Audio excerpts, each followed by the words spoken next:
everyone. How are you today? Great. Yeah, I hope you all in a good condition. And I hope you all had a wonderful first day of the conference yesterday. So we've been doing the conference for 2 days, the past 2 days. Start with the book review and then the conference itself, and now it's the second day of the conference.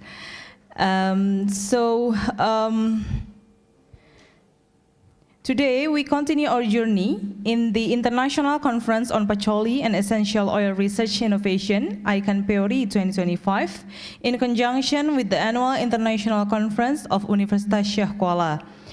We have an exciting lineup for sessions and invited speakers waiting for us, so let's start the day with fresh energy and enthusiasm. Just like yesterday, I would like to remind you that the toilet is on the right side of me, so anyone who needs to use the toilet can go to the front, and at the very back we have snacks, coffee and tea, and several snacks as well. Ladies and gentlemen, without taking much more of your time, it is now my pleasure to hand the session over to our moderator for today's invited speaker session, Dr. Irfan Zikri. Dr. Irfan, the floor is yours.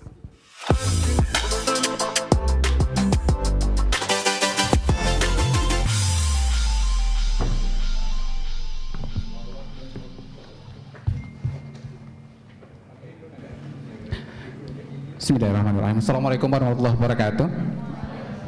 Alhamdulillah, salatu wassalamu ala rasulillah. It seems like this room already full and been excited being here together with us and to enjoy the second days of the International Conference on Petroleum Oil and Essential Oil Research Innovation 2025. So before we start, maybe we can give applause to our the third ICONPEORI 2025. Thank you very much. Our distinguished participants and respected colleagues and honored guests, welcome back to the second days of the International Conference on Petroleum and Essential Oil Research Innovations 2025. As we all know that this conference is hosted by the Archery Research Centers, Universitas Syekh Kuala Center of Excellence for Nilam, in conjunction with the 15th Aceh International Conference here in Banda Aceh, Indonesia. This year, our conference carried the theme Empowering Community Through Sustainable Nilam Cultivation, Science, Technology, and Cultural Heritage. Give applause to this ICONPEORI 2025.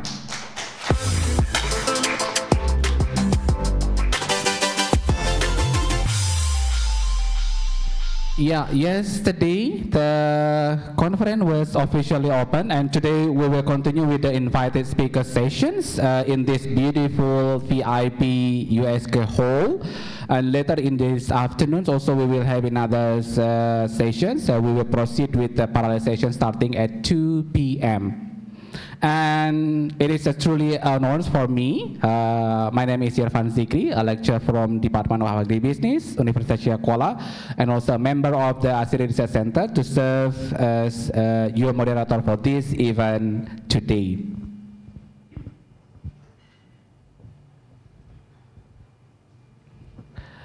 Before we begin with the presentations, since this is the Friday, it seems like a short day today, but allow me to broadly introduce our distinguished invited speaker for these sessions. We will go one by one. First, please welcome Ibu Dr. Ratna Mulyani from Archery Research Center USK Banda Aceh. Please give applause. Dr. Ratna Mulyani is a researcher and faculty member of the Accounting Department, Faculty of Economic and Business, USK. She specializes in Islamic accounting, accountability, sustainability reporting, technopreneurship, and particularly petroleum industry studies. She also engaged in as editor-in-chief of JARO and managing editor of GDAB. The second, we would like to invite here's Prof. Norazwati Ismail from University of Terengganu, Malaysia. Prof. Noraz, an expert in natural product biology and marine biotechnology. Her groundbreaking research has been recognized worldwide, winning prestigious awards such as the Seoul International Invention Fair, Malaysian Technology Expo, and Bio Malaysia Conference and Exhibition. And her works are widely published in leading international journal. And the third, here's Ms. Fadila Hanum. Please welcome. Or Ibu Ririn, the Director of Good Forest Indonesia, Central Kalimantan, with over 18 years of experience in the non-profit conservation and development sector. She is an expert in financial management, donor compliance, and landscape restoration through agroforestry. And she now leads Good Forest Indonesia, driving strategic leadership in community-based environmental program.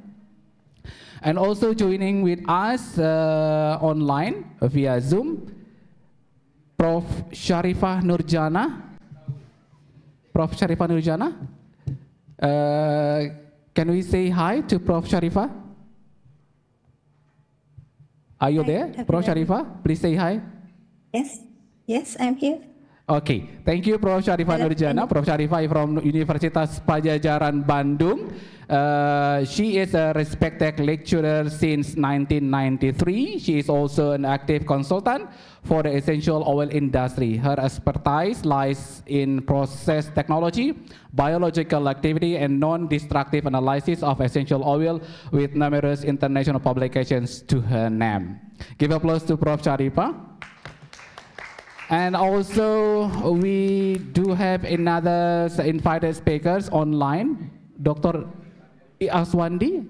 Dr. Aswandi is there in the platform? Dr. Aswandi? Oh, not yet. Dr. Aswandi maybe will join us later. He is a researcher from Center for Applied Botany, Research Group of Essential Oil, Badan Riset Nasional Indonesia. He's focused on bioprospecting essential oil, non-timber forest product management, biocosmetic, and bioproduct. He holds academic degrees from IPB University and UGM in forestry, contributing significantly to Indonesia essential oil research.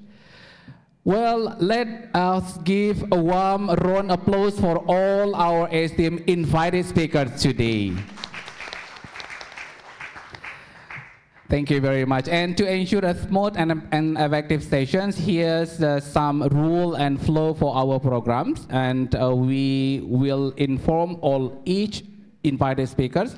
You will have 15 to 20 minutes for your presentations. And then after that, we will move to the question and answer sessions, and with several rounds for question and answer. In a round, and then we will take 3 questions from participants, and later then we will, after that we will finish our sessions today. And this entire session will run approximately 2.5 hours, so we will finish perhaps by 11:30. Now let us proceed with the presentation. For the first time, we would like to invite Dr. Ratna Mulyani from Artsiri Research Center, USK. The presentation from Soil to Statement, Sustainability Reporting for Smallholder-Based Agribusiness in the Pacholoi Industry of Aceh. Please, time is yours.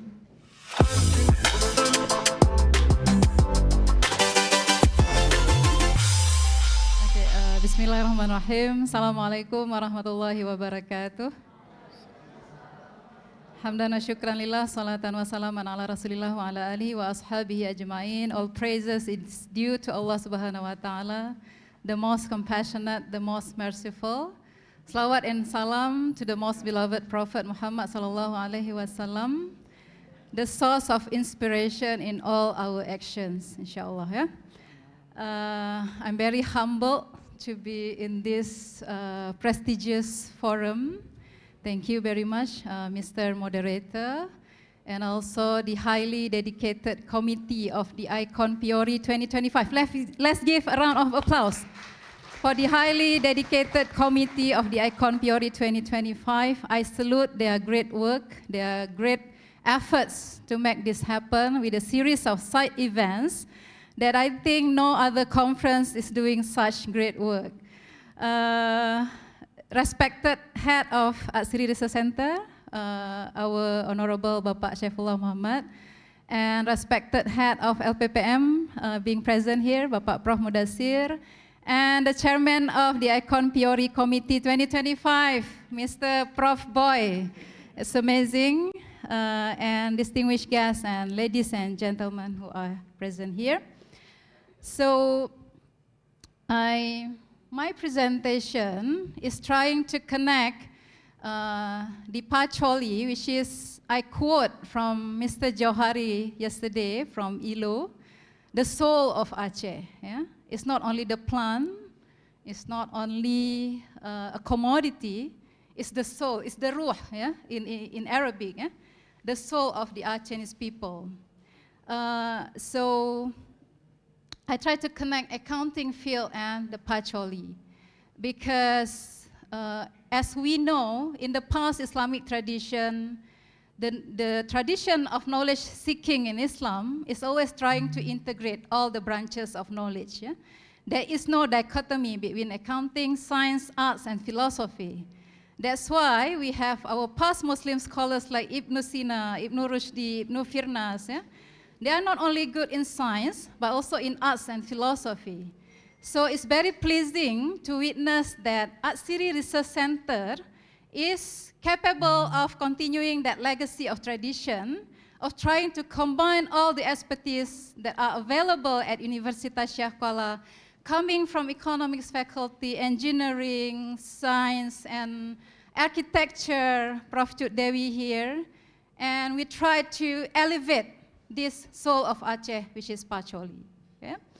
And from the accounting perspective, the core objective of accounting and financial reporting is always on providing information that is useful for decision-making purposes of the various stakeholders.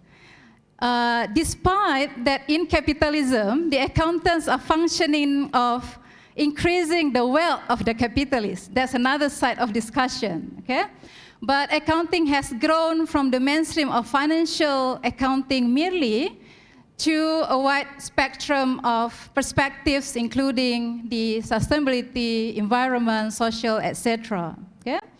So that's why I'm very interested in connecting the very trendy topic of sustainability and the Pacholi industry by looking into the smallholder-based agribusinesses.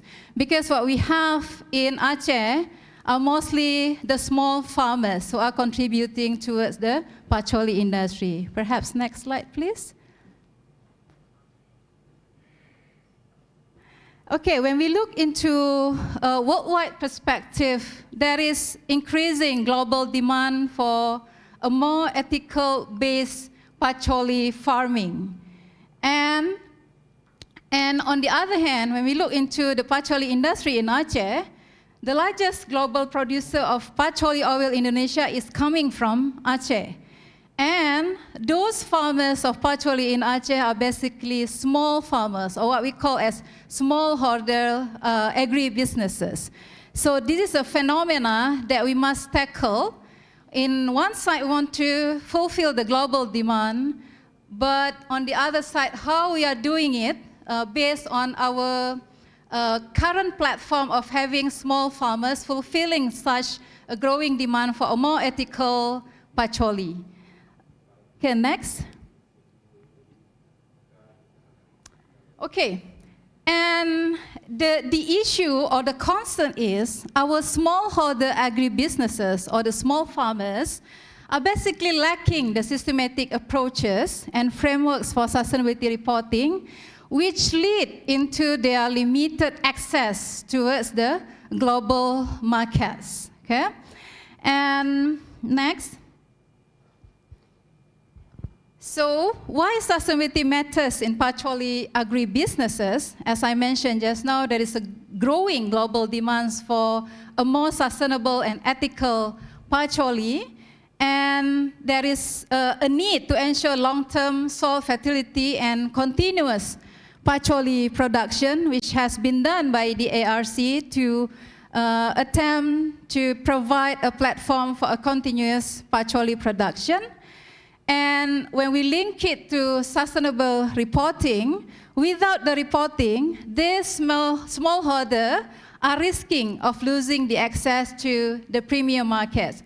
Because as mentioned by Mr. Johari yesterday, the premium global markets are increasingly demanding for a more ethical and sustainable production of the Pacholi. It's not only the Pacholi. If we look into other agricultural sectors as well, people are more demanding for a more organic, a more sustainable produce that complies with the ESG and sustainability standards. Okay? So by applying the sustainability as well, it will empower farmers with training, governance, and stable prices, and also strengthens the competitiveness of Aceh as the world's largest Pacholi producer, and connects the local practices and the standards that have been applied, such as good manufacturing practices, with the global standards that we have with regard to sustainability, such as the SDGs, the sustainability reporting standards issued by International Financial Reporting Standards, the global reporting initiatives, the standard that is widely used for sustainability purposes, as well as ISO. Okay, next. Okay, so we conducted a very simple and humble study due to time limitation. I would say this is a very preliminary study. We tried to engage with the farmers as well as the experts and researchers in the field to identify what sustainability in their perspective, okay? What do they think about sustainability concept, as well as how the implementation of sustainability reporting, what kind of formats that they can be applied with regard to sustainable reporting. And to the farmers in Aceh, when we asked about sustainability, they mentioned about two aspects. To them, sustainability is continuous production and soil fertility. We can understand that perspective because their coverage of works are limited towards that. You know, they want to have a continuous production, uninterrupted production, as well as the fertility of the soils are maintained for the purpose of that continuous production. Okay? So it doesn't go beyond that. It doesn't go beyond reaching the market, the growing market, the wider global market. This is the perspective that needs to be widened with regard to sustainability. Okay, next.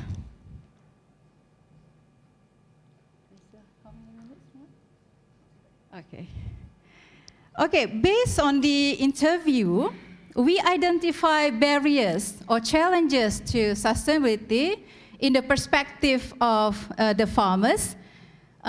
We mentioned here voices from the field, yeah? From the farmers. Yeah?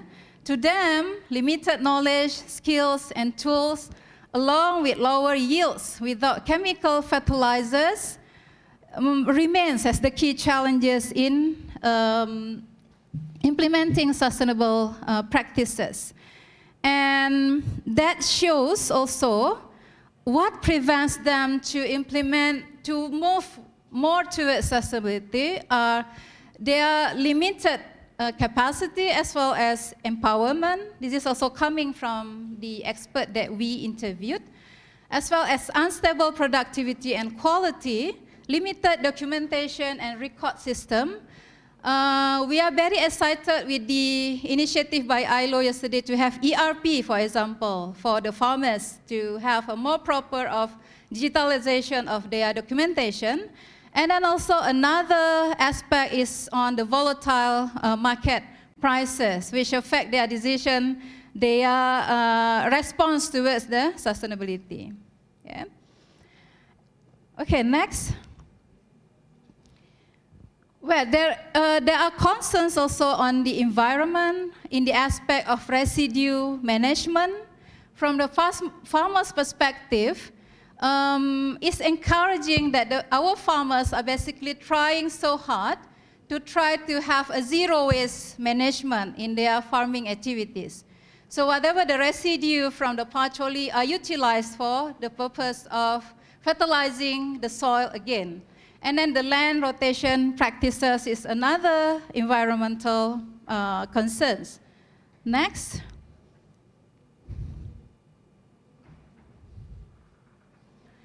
Okay, now we look into the global sustainability frameworks. We have several frameworks available for the businesses as well as non-business entities to try to implement the sustainability framework. Among others are the SDGs by the UN, as well as global reporting initiatives and ISO. But mostly, the global frameworks are too complex or complicated for the small farmers. It's very much understood. And from our preliminary exploration, we haven't identified any specific framework available at the moment for the small agribusinesses to try to provide the sustainability reporting. If they would to follow the GRI is very complex with a very comprehensive sustainability framework available, which are mostly followed by the listed companies or big corporations. And so this is a big research gap that we need to fill up from the academic perspective to try to develop a simple framework, sustainability reporting framework for those smallholder agribusinesses so that they can provide the reporting that can also enhance their global market reach. Why do we need reporting actually? Why accountants are very busy with the reporting? Because as I mentioned, we are trying to provide information for decision-making purposes for the purpose of accountability. Sometimes we do something, but we don't report it. How do people know that we are committing towards such action if we don't do any reporting? And how do we legitimize our actions without a proper reporting? Yeah? That's why the accounting and reporting aspect is very important to fulfill that trust, accountability element, transparency element, as well as gaining the market access for this kind of smallholder businesses. Yeah? So we badly need the simplification and context-specific templates for these agribusinesses. And this is a further exploration in our research, inshallah, yeah, Pak Irfan, yeah. Okay, so next slide, please. Or 2 minutes left, okay. These are among the indicators of sustainability that are deemed important by our interviewees or informants, yeah? Highlighting on the biomass yield and labor safety, training participation, governance. These are the emphasis that are needed if we would like to develop a sustainability reporting framework for these small agribusinesses. Next. Okay, a very smart response from the farmer, which state that reporting must bring tangible benefits. Yeah? It's not just a certification. It's just, normally when we report, we just want to certify our actions. Yeah? We want to legitimize our actions. But it must go beyond that. We must get the tangible benefits such as stable prices, consistent market access, and field-based training that continuously being provided for the smallholder farmers. Next. Okay, I quote a further opinion from our interviewees, which says that, sustainability is managing from upstream to downstream without harming the environment, society, and economy, really acknowledging their good perspective, good understanding of the sustainability. And the price fluctuations of Pacholi oil affect farming motivation and sustainable investment. And on the aspect of record keeping and supervision are still weak. And again, emphasizing that the global frameworks need to be further revised to fulfill their needs and the context. Okay, next. We could probably propose a tiered reporting model whereby multi-level approach, starting from farmer level, perhaps the aspect of reporting focusing on good agricultural practice, and at distiller level, we focus on energy, waste, and safety, and then there is a cooperative level who are going broader on the governance and as well as SDGs alignment. Okay, next slide. Rushing with the time. And the potential of developing such a dedicated framework for the small farmers just now is believed to contribute towards the economic knowledge and practical industry needs.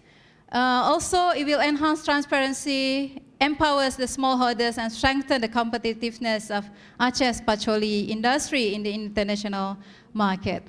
And with that, next, I end my presentation, and I hope it gives a new perspective despite it's a very humble and simple research. Thank you so much. Assalamualaikum warahmatullahi wabarakatuh. Waalaikumsalam warahmatullahi wabarakatuh. Thank you very much, Dr. Ratna, for the enriching presentations, how then to connect the sustainability issues, accounting, reporting, and also the Pacholi agribusiness. That was wonderful. Please keep your questions later. So we will move next to our second invited speakers, Prof. Norazwati Ismail from University of Terengganu, Malaysia. The presentation title is Essential Oil from Melaleuca Cajuput, Malaysian Perspective.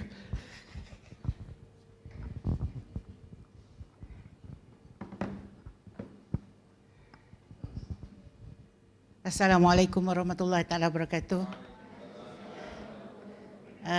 Good morning to everyone. I believe everyone is actually well and well known today is Tari Merah, I guess, or cuti. So nampaknya ramai anak-anak yang ada di sini, alhamdulillah. So with my presentation today, the title is Essential Oil from Melaleuca Gajah Putih, Malaysian Perspective. Because it's very much different with Pacholi. Pacholi can grow within 6 months, you can harvest, but not for the Melaleuca Gajah Putih. But perhaps maybe there is a scientific name, not really known for many people here. But I knew about this Pacholi as well as the Melaleuca Gajah Putih from Indonesia. So we bought many last time. Then suddenly in 2022, I started my work with this with my friends. Okay, before I start with my presentation, slide please.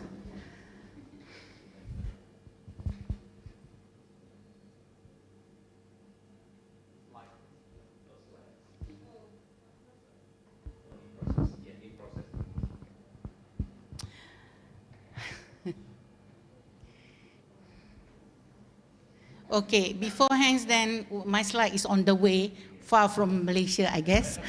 I am a retired professor from University Malaysia, Terengganu. Even though I'm retired, but I'm still working as a researcher in one of the company. But I'm still working in the university. I still have students, postgraduate students. And to tell you, a young generation, I really love research. So even though I retired very early, January in 2025, but up to now, I'm here not because I'm presenting university, but I also representing the community of Melaleuca Gajah Putih because our work is actually focusing on the community. When I visited Pak Saifullah few times, I guess this is my 4th time here, and I think that Aceh is already my second home, Pak Saiful. Yeah, and I love Aceh, and you know, I didn't go to the city center, stay in a very luxury hotel, but I stay at Mita Mulia with one reason. I love to see many students come in and go out with the motorcycles, and it's very dangerous for me. And then I don't think that I can drive my car here. But I have so many besties now here, a part of Pak Saiful inviting me for having this session. But I have many from MIPA. So for the ARC that I have Pak Wira and so on. And in fact, last year, end of the year, we received industrial training students, 6 of them from USK to our lab.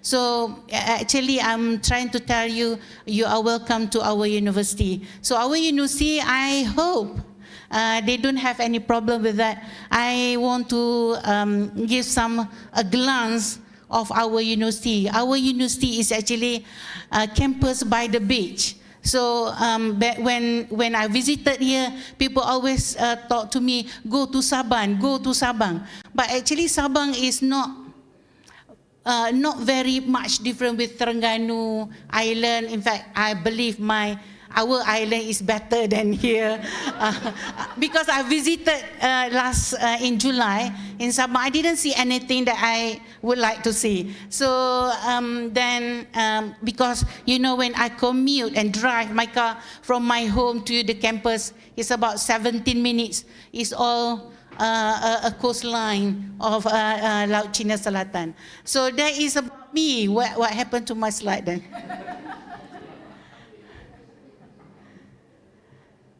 Okay, let me continue my story of my university then. Because our niche area is ocean of discovery, so half of our courses offered in our university is all about the marine. So my niche area is actually on marine biotechnology, and of course I'm graduated for my PhD in early 2000 is all about marine biotechnology. So when biotechnology, you use the biological resources with the technology to produce something. So we are actually using marine resources. So we use marine resources for something better for people to be used. So that is the thing that we did so far, and I'm sure that continue with the work. So 5 minutes already. Okay, the video then. Just landed, yeah. I believe so.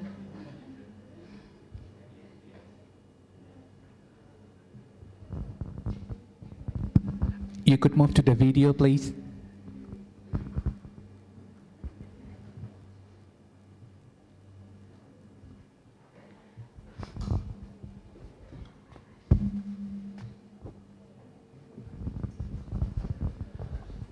I still on board. I 4 times in Aceh, I use Super Air Jet because the only 2 plane on board to Aceh, AirAsia ataupun Super Air Jet. So we believe that Super Air Jet is better, so we choose that Super Air Jet. I didn't get any percentage from the Super Air Jet administrative, but I'm telling you, it's easy to go to Kuala Lumpur. Never mind. Do you think that we can proceed to the video?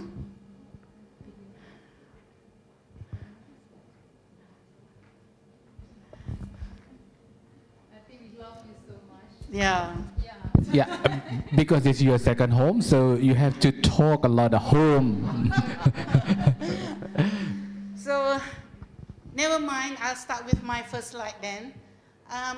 Anak-anak who really interested to go abroad, you can apply for industrial training at our university. Perhaps maybe you can ask your whoever industrial supervisors to contact us. Then you can come up to 1 month for 1 credit hours. Excuse me, Prof. Can you use a microphone, please? Sorry. Okay, and then if you feel like going to further your study, you can go for postgraduate study, and that one will cover, I guess, we more to the mode of research. So you go for at least 2 years to do research, you get your master's degree. Okay, I continue my presentation today on the Melaleuca gajah putih. Here we known as gajah put, and dekat Malaysia we known as gelam. You know the meaning of gelam is actually tenggelam. So this tree can be tenggelam in the water for quite some time, especially during the flooding season. So this tree is really very strong in terms of the surviving in that particular area. Okay, this Melaleuca gajah putih, we have many variants, but it belongs to the genus Melaleuca, distributed in Malaysia, including Indonesia, Australia, Singapore, Thailand, and Vietnam. It's just that in Australia we have we known as gelam Australia, but it's actually is eucalyptus, which is very much different with the Melaleuca in terms of the size of the leaf as well as of the bark, and known as pepperbark or honey matias, and growth from shrub to tall tree. So you can see that that particular tree can be as tall as yourself or being taller than up to 40 meters.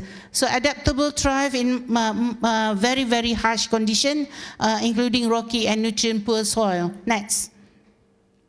So morphology features, you can see that this tree is woody, evergreen with persistent vitality, papers bark resembling parchment, and you can see very clearly the difference between the other tree in this world, because this tree you can, the stem, the flowers is very much with the different tree, because you know, this tree can give a very good smell of the flower. That was why they've been loved by the honey.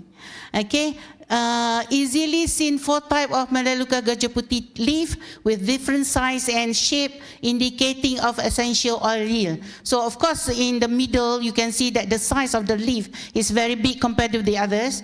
In fact, because I love of this tree, I put like 10 trees. I put it in the different gate, but I have seen that 2 or 3 types near of my home. So this actually indicating of the yield of the essential oil. If they have a bigger size of the leaf, they will contribute to the more essential oil yield. Next. So we have timber, strong and durable in damp environment. Termite resistant. We have leaf. Of course, leaf is the most important part of this tree for essential oil extraction, extracted by steam distillator, medical use, especially in internal. People drink this, drink not like drinking all the oil, but put some drops in the water. For the asthmatic problem in the internal, such as rheumatism and toothache, other uses, insect repellent. Normally we use the essential oil, put something on the whatever, maybe a patch, so that we can get rid of that particular insect. The third one is flowers. They produce nectar for high quality honey and harvested by Asian giant bee in swarm forest. But it's actually one of the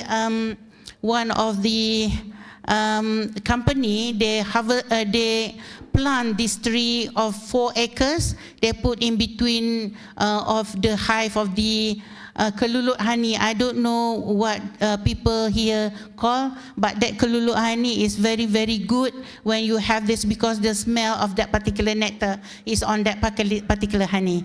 Next. So the importance of essential oil, I guess all the essential oil is very important, not very easy to get. You know, every kilos of that particular material will give only few mils of this essential oil. So in terms of the pharmaceutical significance, they exhibit antibacterial, anti-inflammatory, and analgesic properties. Traditionally used for treating pain and so on. And I remember when I talked to the young old people around that particular trees, farms and so on, they said that actually people use the bark of this particular tree to actually for the ladies healthy living. So including on how they want to, to make sure that they only have baby in certain years, not on that particular years. No, in Malay we call it menjara anak tak berapa rapat lahir. So that is something that I don't know earlier because I didn't, because in my place we don't have these three. So perhaps people who have these three all around their places in kampung, they have all this maybe the traditional belief. A nutritional potential, well, yesterday one of my students presented, they have the sweet from Malaluka Gajah Putih from Bogor. So I don't know, I have tasted once. So here they already produce the sweets from the Malaluka Gajah Putih.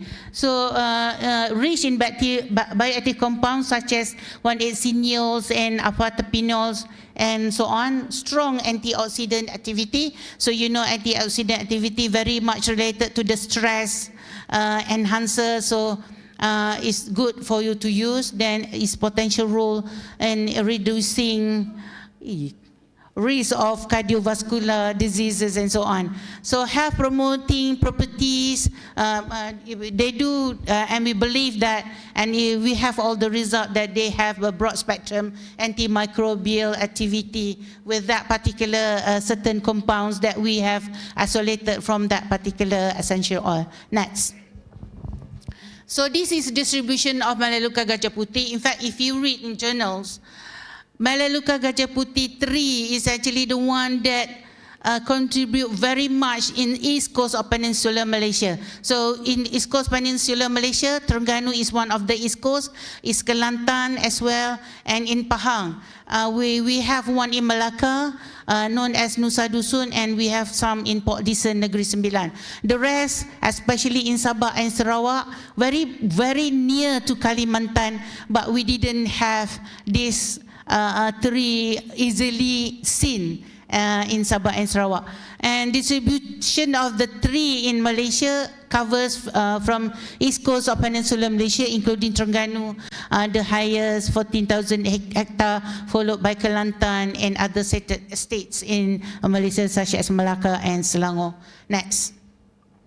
So with that, then we conducted our research. Our objective is to optimize the yield of such essential oil and to encourage community. This is the main point of doing this research because we have a very huge, 200,000 ringgit Malaysia for this project for 2 years, and followed by introducing this project to the community.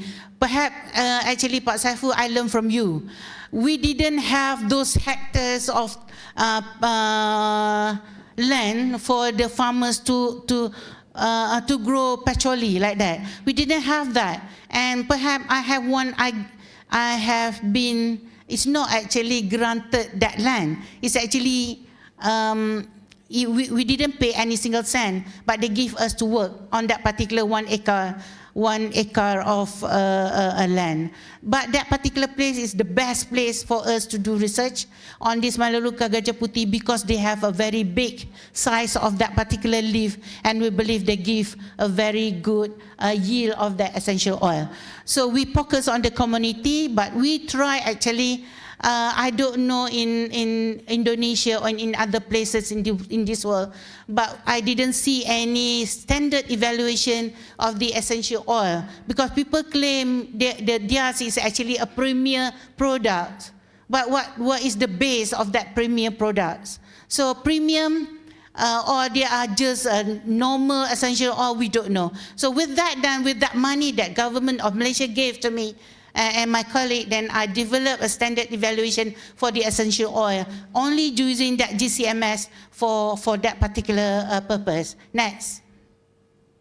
So recovery of the essential oil, we see that Dungun is the place that in Terengganu is among the best yield where they get it more on that 3.2 kilogram, we get like 16 mil of this essential oil. And you can see the difference between the kilogram and the yield of this essential oil. So perhaps the 1 kilogram of sample will give you like 3 to 5 mils of the essential oil. Next. So this is our community program. We involve with the objective to reforestation and conservation of Gelam forest. When we talk with our first invited speakers, when they talk about sustainability, and I think about my Melaleuca Gajah Putih leaf, because the moment we press, we use the steam distillator, use the steam distillation processes, we produce the waste, which is the leaf. And you know the smell is very good. But where to go, what to do with that particular piling to get 1 liter is actually 160 kilogram of leaf. So that is actually to go about of fertilizers and so on, but still they need money to process. So that is actually mingle around of my mind what to do next of sustainability of this leaf. So we enforce income for local community. For any of the project involving community, we always involve B40. B40 is actually the one that category under B40 whereby their household income is less than 3,000 ringgit Malaysia. So they're considered as B40. But perhaps I believe in Malaysia now, if you work in any of the industries, the minimum payment is actually 1,700 ringgit Malaysia. Any. I mean, you are a cleaner or you, any. With no certificate, you will get 1,700. Unfortunately. But you know, this morning when we walk, yesterday as well, when we walk from the mosque, we go and stop by to buy kuih. And we are so shocked because, you know, 4 kuih is actually RM1 Malaysia because one is 1,000 rupiah. So yeah, dekat Malaysia belum ada lagi lah setakat ni yang begitu. So equivalent to 1,700. So we put it B40 so that they can get a second income, especially for those work as fishermen during the monsoon season. They cannot go for fishing, so they need money for sustainable issue. So that is our focus now.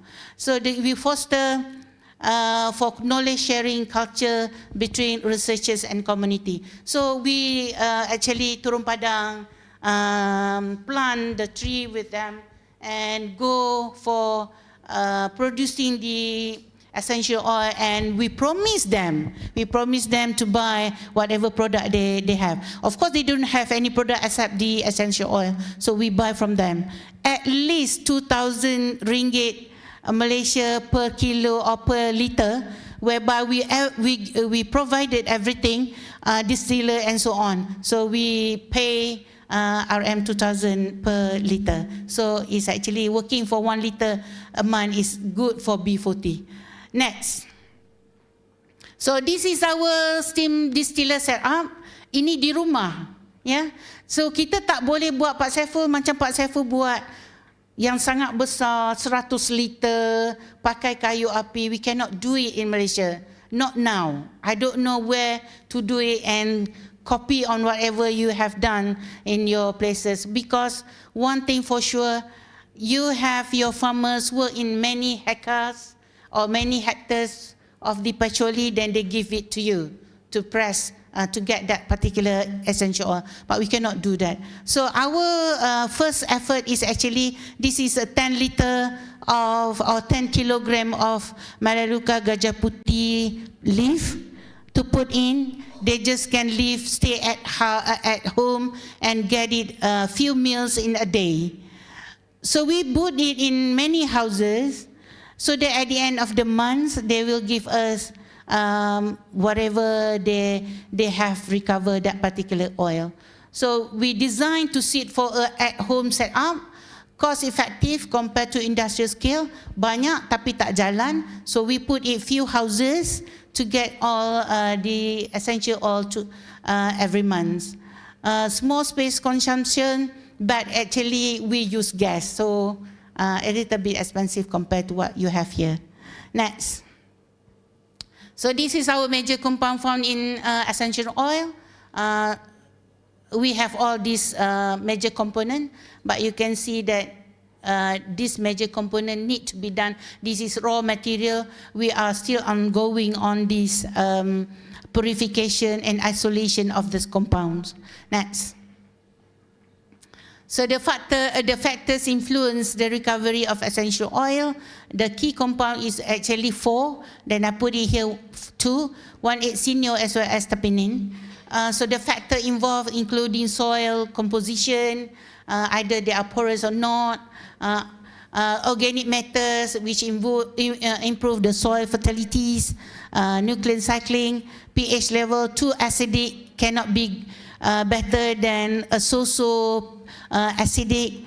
Next, mineral nutrient, we need potassium as well as the magnesium to actually activate and give us more in terms of the compounds.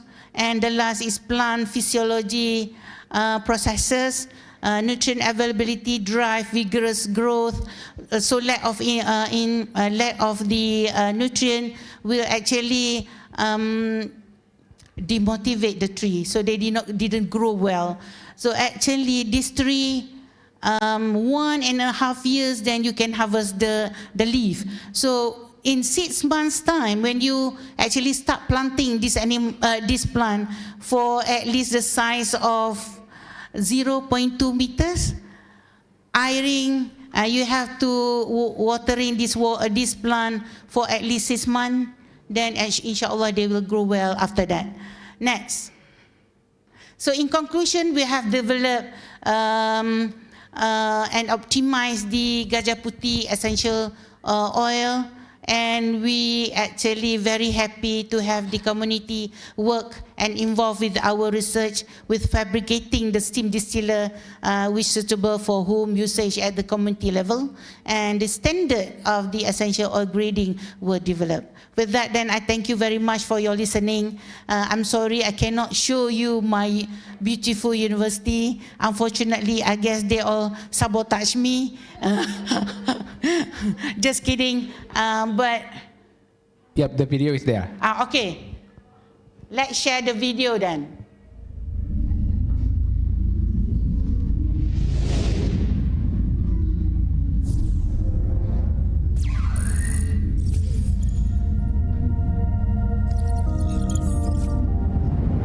Welcome to University Malaysia Terengganu, your gateway to excellence in marine science and aquatic resources. Strategically located by the breathtaking coast of the South China Sea, our university offers a unique environment for students passionate about marine studies. At University Malaysia Terengganu, we specialize in a niche area, marine science and aquatic resources. In addition to our extensive academic programs in our niche areas, we proudly offer a variety of programs related to technology and social sciences. University Malaysia Terengganu offers unique resources and cutting-edge technologies to support your journey in marine and maritime studies. We are committed to pushing the boundaries of marine science and advancing our understanding of aquatic resources. From the Ocean Teacher Global Academy to the ENOS Research Gallery, Climate Change and Adaptation Laboratory, and Ship Bridge Simulator, we offer exceptional facilities and programs.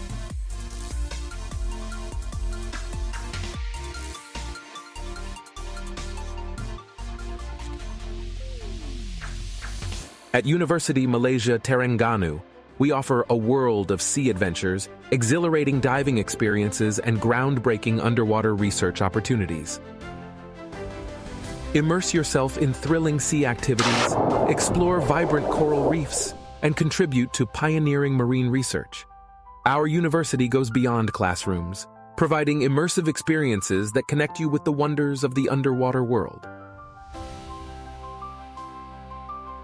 Contribute to the conservation efforts of sea turtles at the UMT Sea Turtle Research Station, where you can actively participate in vital research and protection initiatives. Immerse yourself in the beauty of nature at the UMT Natural Research Station, where our researchers study and preserve diverse ecosystems and their biodiversity.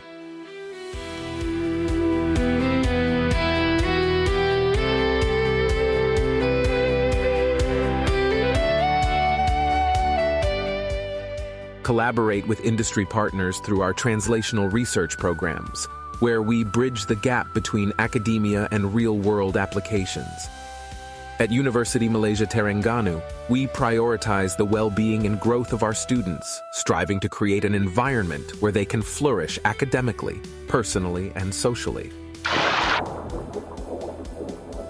We understand that a nurturing and supportive atmosphere is crucial for their success. That's why we are committed to providing our students with top-notch facilities and comprehensive support systems that cater to their diverse needs.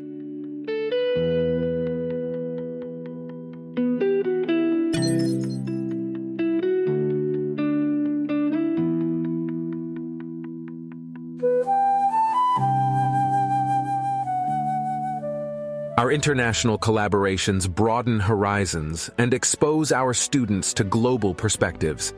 Through exchange programs, joint research projects, and international conferences, we foster cross-cultural understanding and prepare our students to thrive in a globalized world.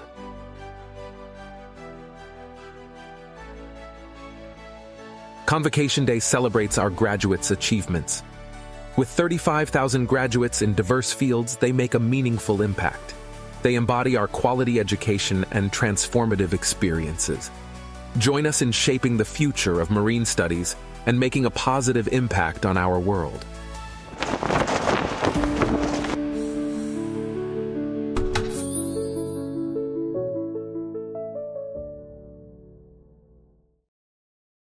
Naraswati, and thank you also for showing us and showing us how the beautiful is Terengganu.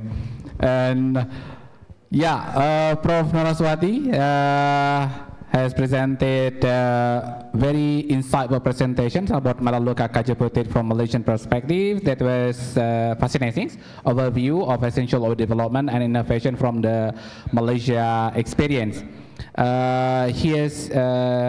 She explained about the essential oil productions in Malaysia, focusing on the yield optimizations and chemical composition across different regions, and also the community-based distillation model and proposed national standard for quality evaluations, and also some things like finding showings about the using this for high pharmacological values that influence by location, soil, and environmentals.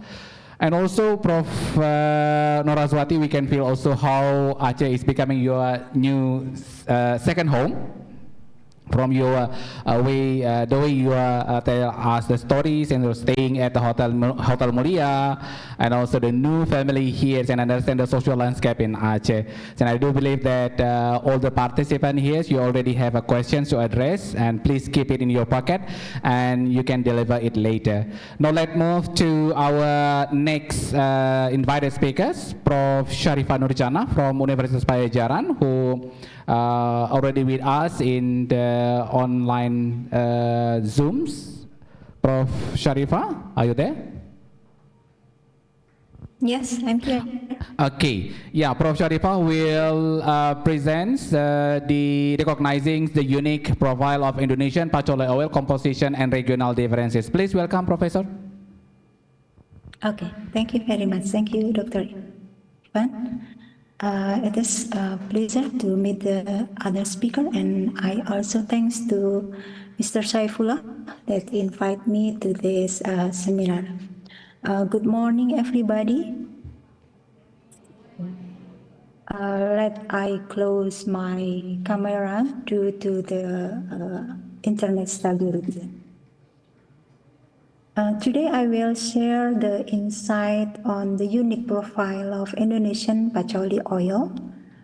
Indonesian, as we know, is the world's largest producer, yet its composition and quality vary significantly along the region.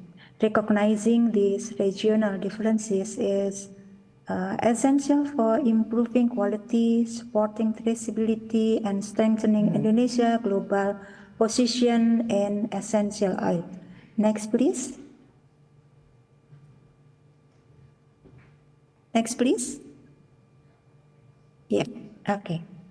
Indonesia is the world's largest producer of essential oil, as we know, contributing about 80% of global supply.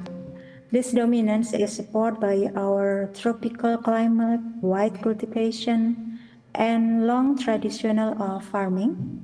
As we can know, Aceh is the first farming in Pachauli. With this position comes the responsibility to maintain quality, ensure authenticity, and emphasize the regional uniqueness that makes Indonesian Pachauli oil highly valued worldwide. Next. As we know that the quality of Pachauli oil is mainly determined by its Pachauli alcohol content, which is the key indicator of authenticity and value.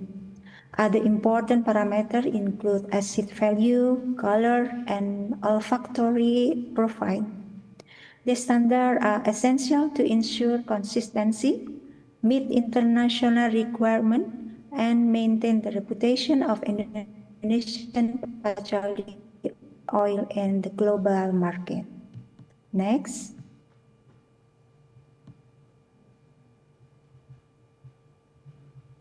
The quality of Pachauli oil is influenced by several factors, including plant varieties such as Sidikalang, Loximawe, Tapak Tuan, and Nilam Jawa, and distillation method, packaging, storage time also play important roles.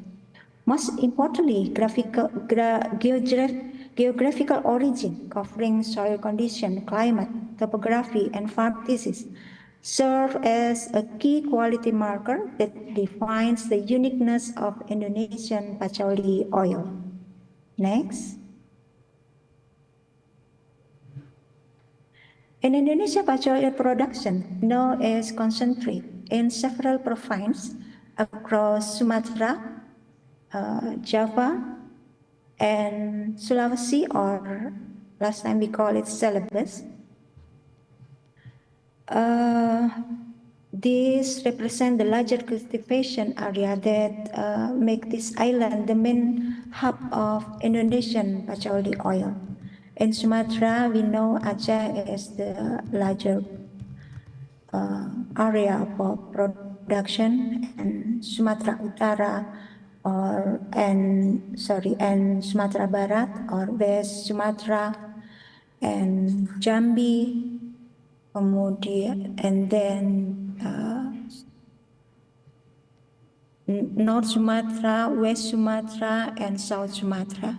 In Java, we have Central Java, we have West Java, and East Java. In Sulawesi, we have Sulawesi Tenggara, Sulawesi Tengah, and Sulawesi Selatan. Next. Now we look at the Pachauli production from 2018 to 2022.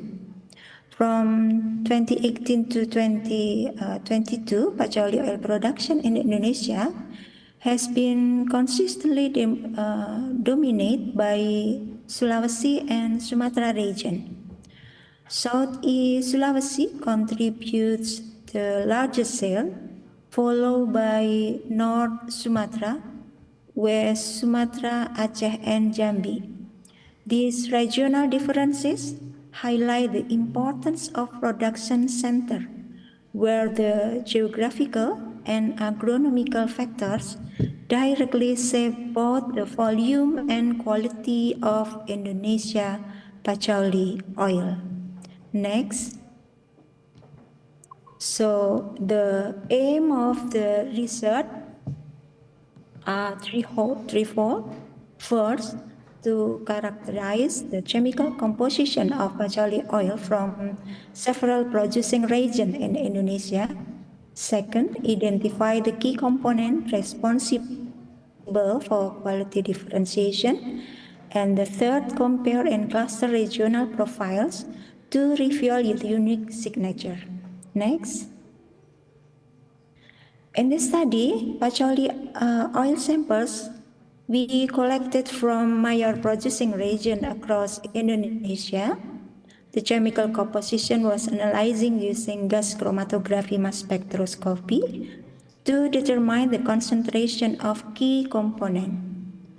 The data then were processed using multivariate statistical analysis such as PCA and clustering to identify pattern and regional differentiation.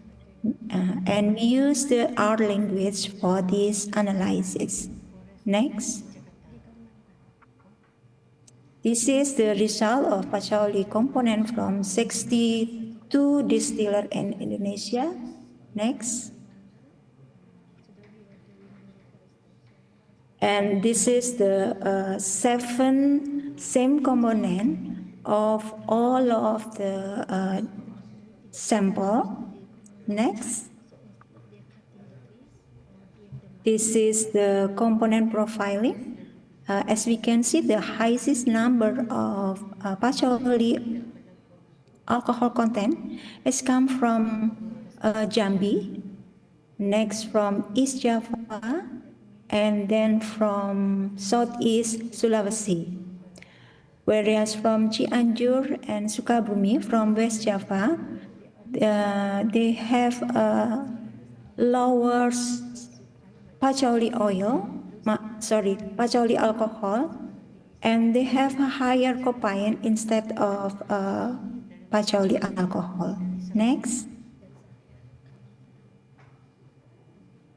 So we have the principal component analysis. Next. Okay, this PCA reveal that most samples cluster according to their region of origin. However, samples from Sukabumi and Cianjur appear as outlier, reflecting their unique profile with lower Pacholi alcohol content.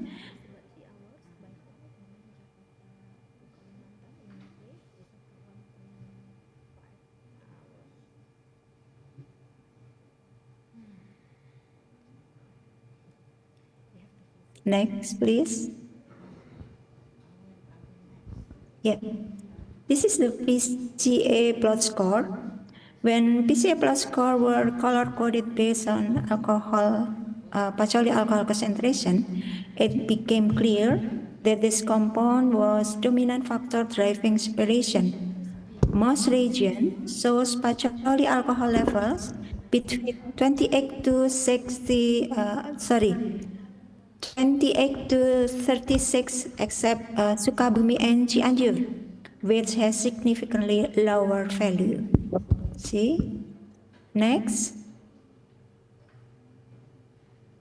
The PCA loading indicates that Pacholi alcohol is the key quality marker, while compounds such as copain were more prominent in Sukabumi, Cianjur, and one of sample from Garut, further explaining the distinct clustering. Next, we use PLSDA classification. Next, please. Yeah. From this, to strengthen the classification, PLSDA was applied to group sample into 4 main classes: Sumatra, Java, Nusa Tenggara, and Sulawesi. Cross-validation using the leave one out method confirmed the robustness of the model. Next, please. Yes, this is the confusion metric. We can see that forward calibration and test datasets show high classification accuracy with most samples correctly assigned to their respective region. This prediction plot demonstrates a clear separation among the regional groups. Next, please. This is the plot prediction using calibration set. And in the independent test set, the PLSDA model successfully classified the majority of sample into their correct regional origin, confirming that chemical fingerprint of patchouli oil are region-specific and reliable for classification. Next, please. Yes. Next, please. This is from the PLSDA. It just shows us that the PLSDA confirm and reinforce regional classification, and together with the multivariate method demonstrate that Indonesian patchouli oil can be clearly differentiated based on their chemical composition. Next. This is the Java classification, and this is the Nusa Tenggara. And then next, please. This is the Sulawesi. Next, last one, the Sumatra. Okay, next. Yep, next, please. We go to the conclusion because it just the explanation of what I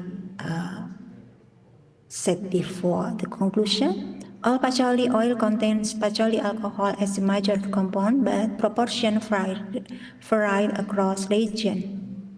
Oil from Sukabumi and Cianjur were distinct with lower patchouli alcohol and higher copain. PCA and PLSDA clearly demonstrate regional differences, offering a scientific basis for quality control, authenticity verification, and geographical branding of Indonesia patchouli oil.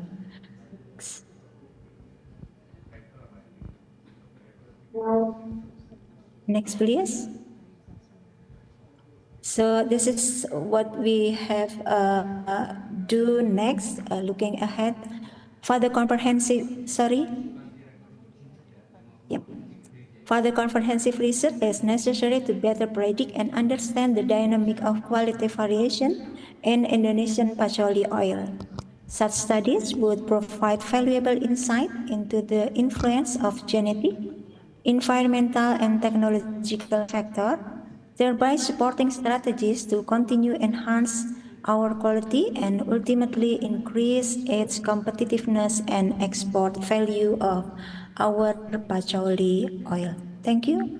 Assalamualaikum warahmatullahi wabarakatuh. Waalaikumsalam warahmatullahi wabarakatuh. Thank you very much, Prof. Sharifah, for your excellent presentations and for highlighting the diversity of Indonesian patchouli oil and its unique regional characteristic. As emphasized in this study, that's chemical composition and regional variations, and showings about the some result and also the statistical analysis showing us about the moderate regional discriminations, and this is useful for quality control, authenticity verification, and regional branding into the global market. And to all our respective participants, it seems like we need some energy to recharge.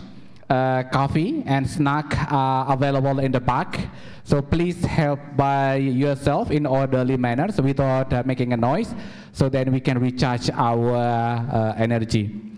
And then we just also got the information, received the information from the committee that Dr. Aswandi was supposed to join us this morning from the BRIN,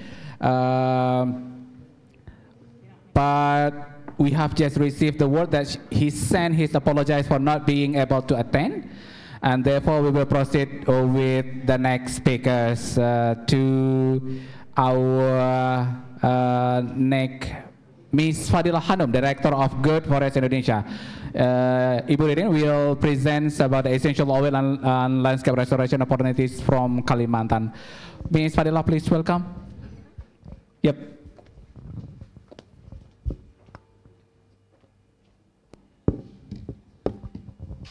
Assalamualaikum warahmatullahi wabarakatuh. Semoga masih semangat ya, Bapak-bapak dan adik-adik mahasiswa. Terima kasih sudah datang. Distinguished Chairman of ICONPEORI 2025, Bapak Profesor Iskandar, and the Head of Aceh Research Center, Bapak Dr. Saifullah, respected invited speakers, researchers and academics, ladies and gentlemen, it is a pleasure for me to be here with you today at the International Conference on Patchouli, International Conference on Patchouli and Essential Oil Research Innovations 2025 in Banda Aceh. I'm truly honored to join this event as the invited speaker. This conference is not only a platform to exchange knowledge and innovations in the field of patchouli and essential oil, but also valuable opportunity to strengthen collaborations among researchers, academics, the business sector, and the non-profit organization like us, so that together we can toward sustainability. Allow me to introduce myself. My name is Fadila Hanum, the Director of Good Forest Indonesia, as the social organization based in Central Kalimantan. Today, I would like to take this opportunity to share more about Good Forest Indonesia and the work we are doing in Central Kalimantan. So, can I just go around? So I will be not nervous. Can you please in the first slide? Yeah, this is essential oil and landscape restorations opportunity from Kalimantan. Next slide, please. Thank you. Good Forest Indonesia established in Central Kalimantan, May 2023. However, we have been doing our work since 2013 by doing the distributed 1 million trees in around Central Kalimantan. We are focused on tree planting, agroforestry, and community-based restorations. Next slide, please. Our vision is good forests are climate solutions.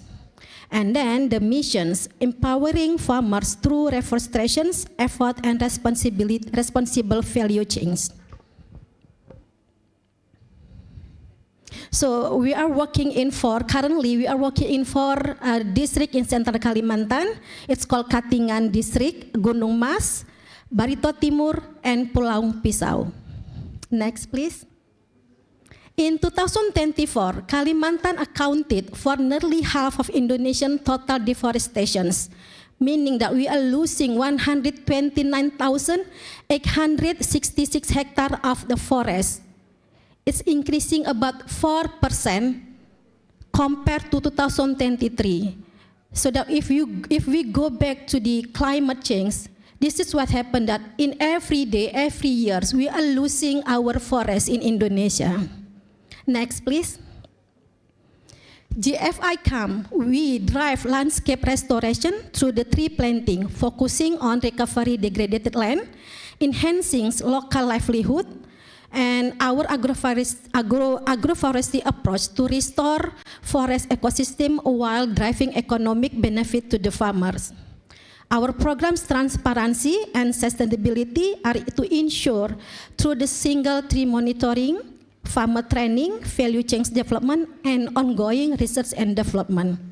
So tree planting is our focus in Central Kalimantan. Next, please. To ensure that transparency, Good Forest Indonesia using the single tree monitoring. It's called 3O. It's a mobile application that developed by Fairventure worldwide. Fairventure's digital solutions based in German. So that this is we adapt by GFI to monitor the tree grow. So that everyone, that when we distribute the seedling, we are planting a tree. So we are doing single tree monitoring. Every single tree that we plant, we monitor to see the survivor of rate, the mortality rate, and also to see the DBH, how much is the carbon is absorbed every year. Next, please.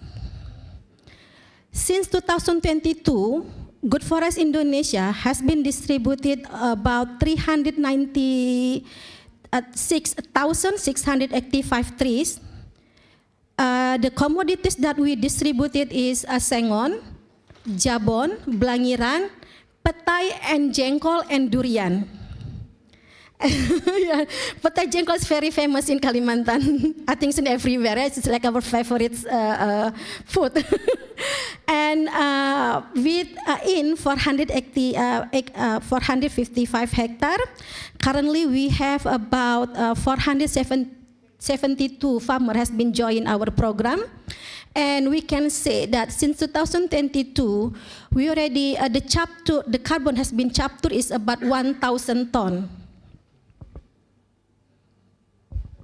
Next, please. So this is the core commodities that we distributed in 4 villages. We have petai, jengkol, durian, and sengon.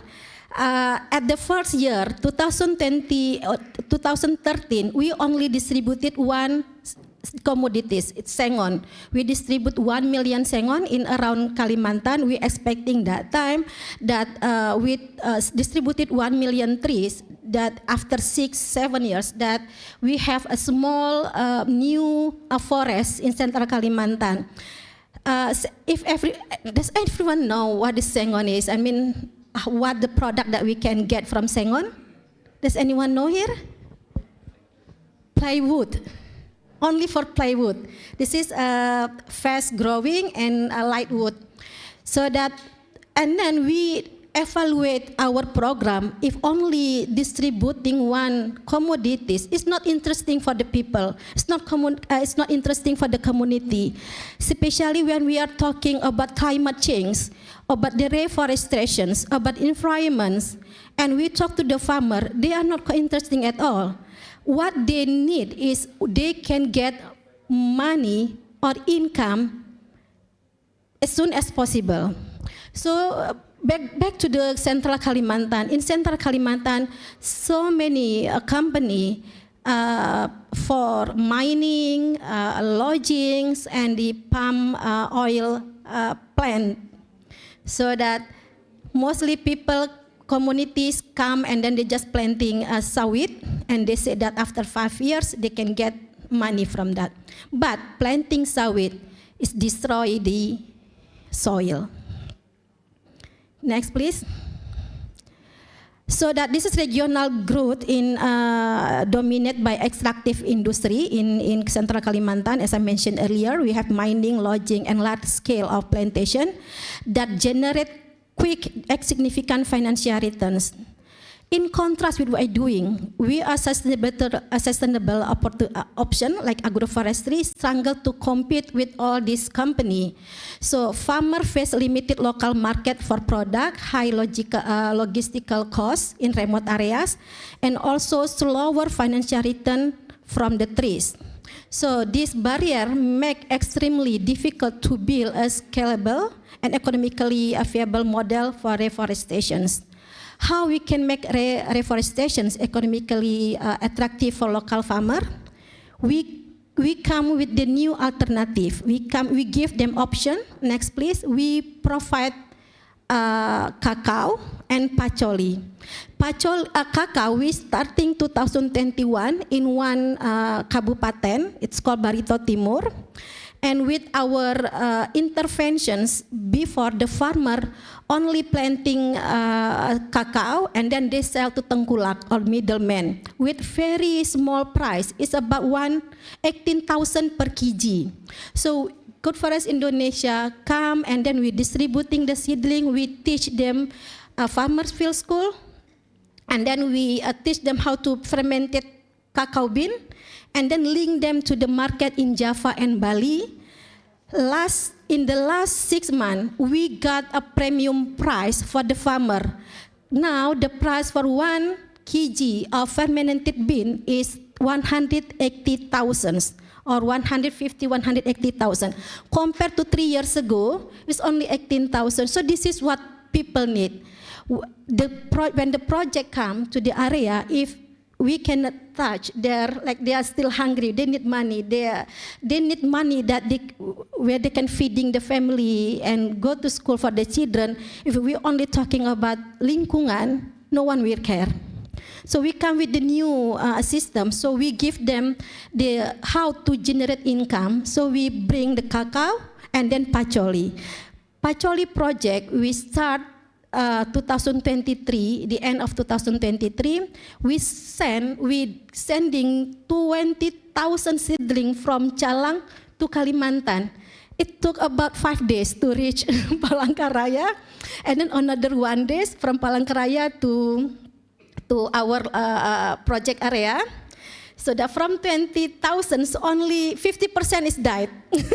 So we only get like 10,000. However, it's not the best story actually. We survived. Currently, we have one. Next slide, please. We build a nursery in our locations. Next, please. Yeah, this is the pacholi. So why I'm here? I got invited from Pak Saifullah because we have the project Nilam in Central Kalimantan. We are newcomer in Central Kalimantan, so that we introduce program Nilam with community. So basically, Good Forest Indonesia have 3 terms of the project. Long term is planting a tree for the sengon. The sengon can be harvested after 7 or 8 to 10 years, and then we have petai jengkol, durian after 4 years, 5 years they can harvest, and then we have cacao 3 years they can be harvested, and then the first income is from pacholi. So that this pacholi is designed to support farmers already engaged to our program. So that our main focus is planting a tree, so they get a bonus. It's cacao and pacholi. So that we are very carefully when we introduce the pacholi. When we introduce pacholi, that compared to sawit, you can get with 1 hectare land. How much, Pak Sil? 200 million. You can get money 200 million. It's like optimis ya Pak ya, is an optimist method that is about 200 millions. So that when we introduce these commodities, we are so carefully because we don't want our farmer just cut their land and planting the pacholi, meaning that our goal is different. We are organizations of tree planting organizations, so that we introduce as the agroforestry. So that while they are waiting for the sengon, petai, jengkol, they can get income from the pacholi. Next, please. So same as in Indonesia, when I hear in Aceh also that all the farmer is get the training, GAP, GBP training, we also do the same thing. So before the farmer getting the seedling, we provide them with the assessment to the land, and then we provide them with the training. Our module has been reviewed by ARC 2 months ago ya Pak ya. And then this is our nursery. We have a nursery, and then we have test field about 1.5 hectares. And then the distillation machine, we just built the distillation last year with capacity 100 kg. So each kg is 50 kg. Each distillation 50 kg. Next, please. And then the GFS distillation machine we call eco-friendly design because minimal smoke backdraft for operator safety, low emission, reduce carbon footprint, and then fuel efficiency, optimize energy use for the sustainability. So our distillations only absorb about 0.3 cubic per one distillation. Next, please. And this is what we tried last year when we did the harvesting, and then we do the distillation, and then we send our pacholi oil to Java for the testing. We got about 32% of the pacholi alcohol. The is contained 32%. which this is a promising research for us because we the pacol is the new commodity in Central Kalimantan. Next, please. This is our sample of the oil. Next, please. And then what's next? A pacoli expansion and farmer participation. So smallholder farmer receive hands-on hand training pacoli cultivation, maintenance and harvesting technique. This is what we are providing now. And then we are our target distributing 500 or produce 500,000 pacoli seedling in our nursery. And then we want to plant about 50 hectare pacoli in Central Kalimantan. Next, please. The challenge, of course, we have the challenge. Climates. Kalimantan ada di garis khatulistiwa. So it's hot, humid, with high rainfall. And then the soil condition, large of area are peatlands, which is acidic, and then nutrition poor and prone to degradations. Many soil have low fertility, especially low potassium and poor drainage. We got this information 1 month ago when Pak Saifullah visiting us in Central Kalimantan. And then also the type of the soil, we have a hard clay soil in some regions. So this is limited root growth and water retentions. Next, please. Yeah, this is from me, Good Forest Indonesia. Thank you very much. Thank you, Ms. Fadila, for the very insightful talk on the intersections of essential oil, landscape restoration, and also the community empowerment. And it showed that, of course, the deforestation in Kalimantan remains severe, driven by extraction industry, but community-driven reforestation effort integrating profitable crop to sustain livelihood. And GFI piloted pacoli cultivations along the 3 plantations, confirming the strong agronomic and market potentials. And also it aims to scale up the numbers of the farmers and also the yield, linking sustainable commodity production with ecological restorations for replicable livelihood ecological model. With that, we have completed all presentation from our distinguished invited speakers, and we will proceed to the questions and answer sessions. But it seems like all the participants still very much enjoying the presentation, so hardly anyone good enough to take the coffee and snack at the back. Before we continuing the question and answer session, please feel free to help yourself in orderly manner when without making noise to have a coffee and snack. And next, as we mentioned earlier, that we will conduct this into 2 or 3 rounds for question and answer. It depends on our times available. In each round, I will invite 3 questions from the participant. And please keep your questions short and precise, and you may address your questions to a specific speaker or to all speakers. Now let's begin with the first round. May I kindly invite participants, please raise your hand and come forward to the microphone. We'll keep 1, 2, and 3. Okay. Please introduce yourself and address the questions directly. Make it short and precisely, please. First of all, Assalamualaikum warahmatullahi wabarakatuh. Thank you for the chance, Mr. Moderator, and all the audience here. I am Rasya. You can call me Guess. I am from the Magister of English Education in Syakola University. I'm actually as the new listener of pacoli oil because I just get the new information since the conference before, yesterday and today again.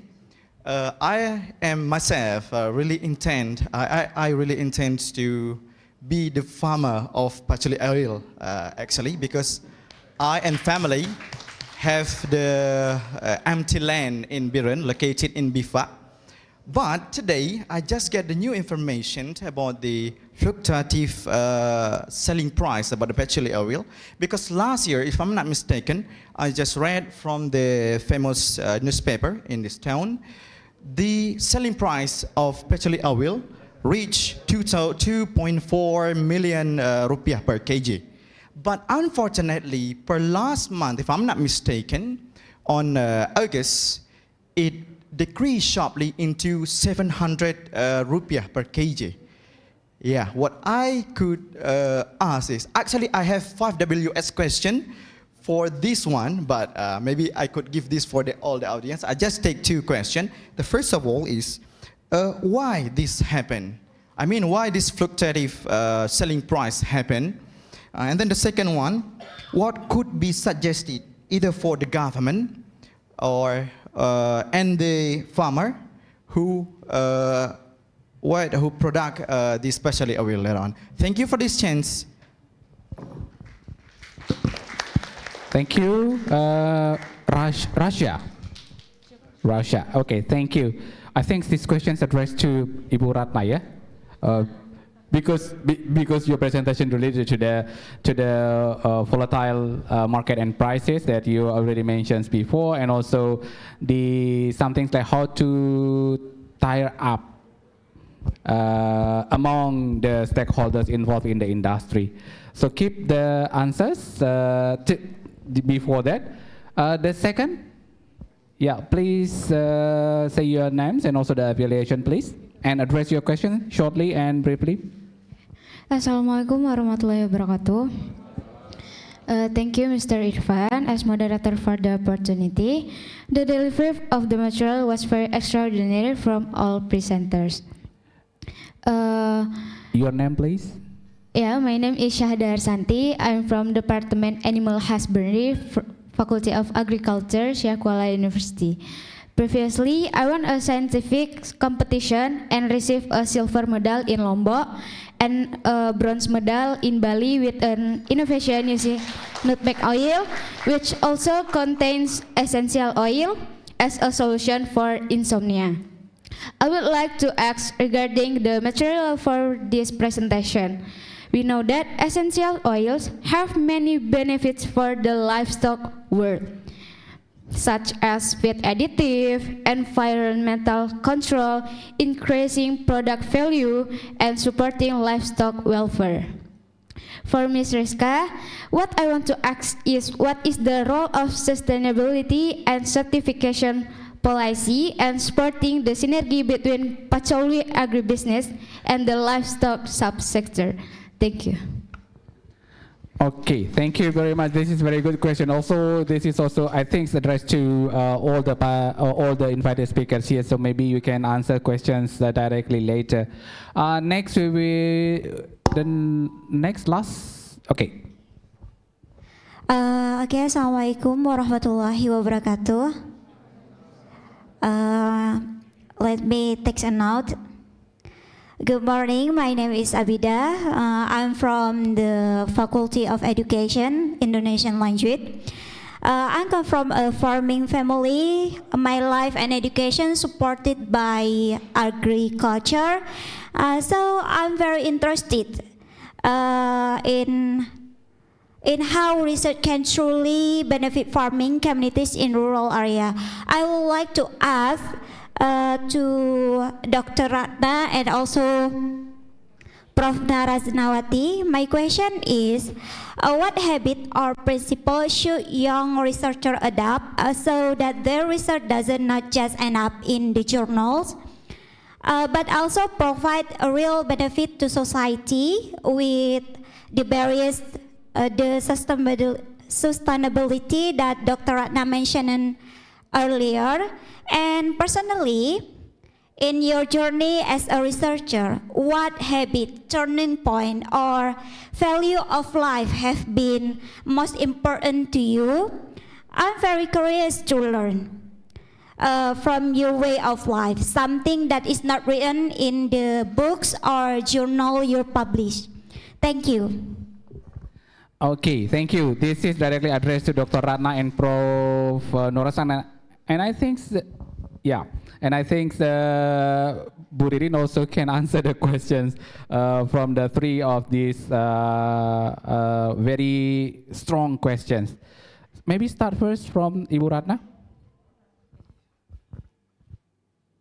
Bismillahirrahmanirrahim.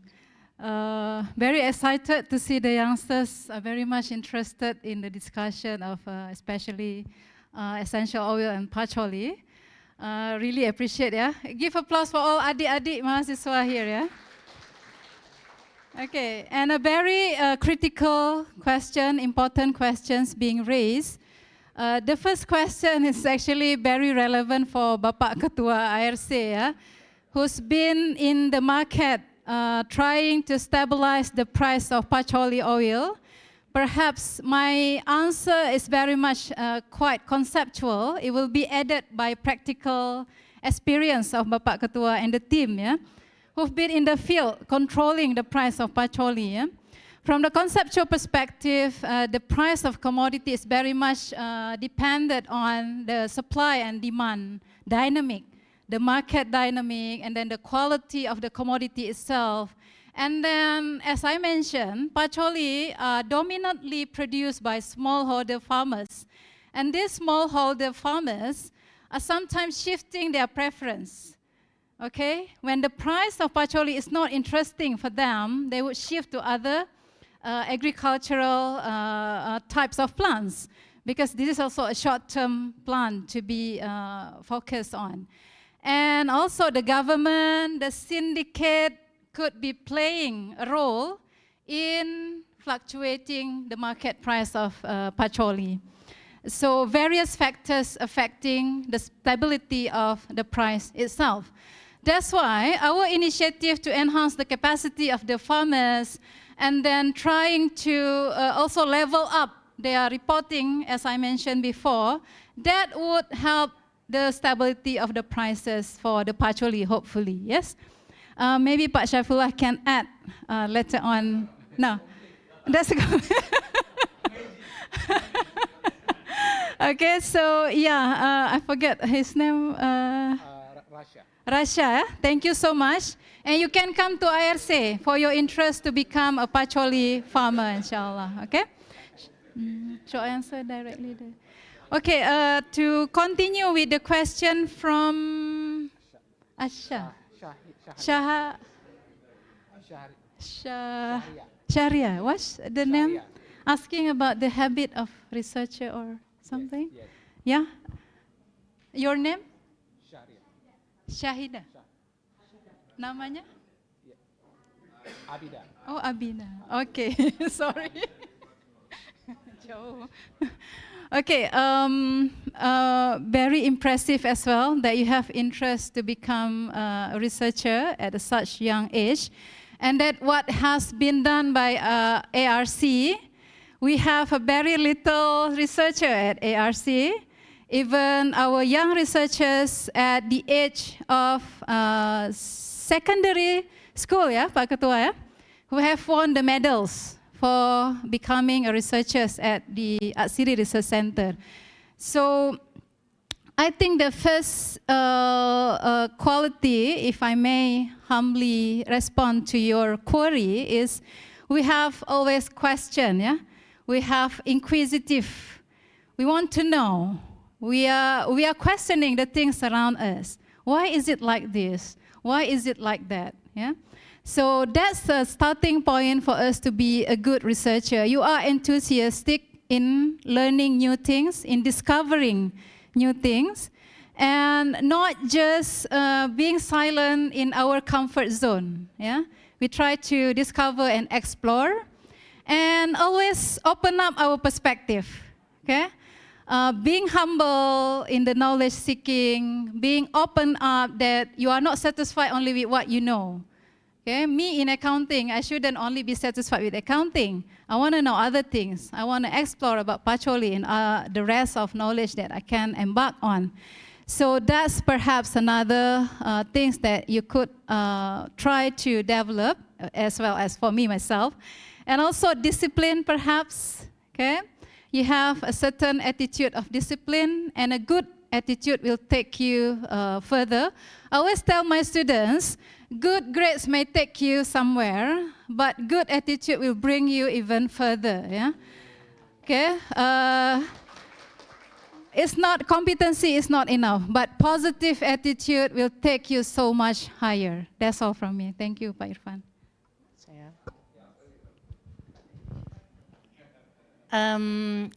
Tahniah kerana mau jadi researcher.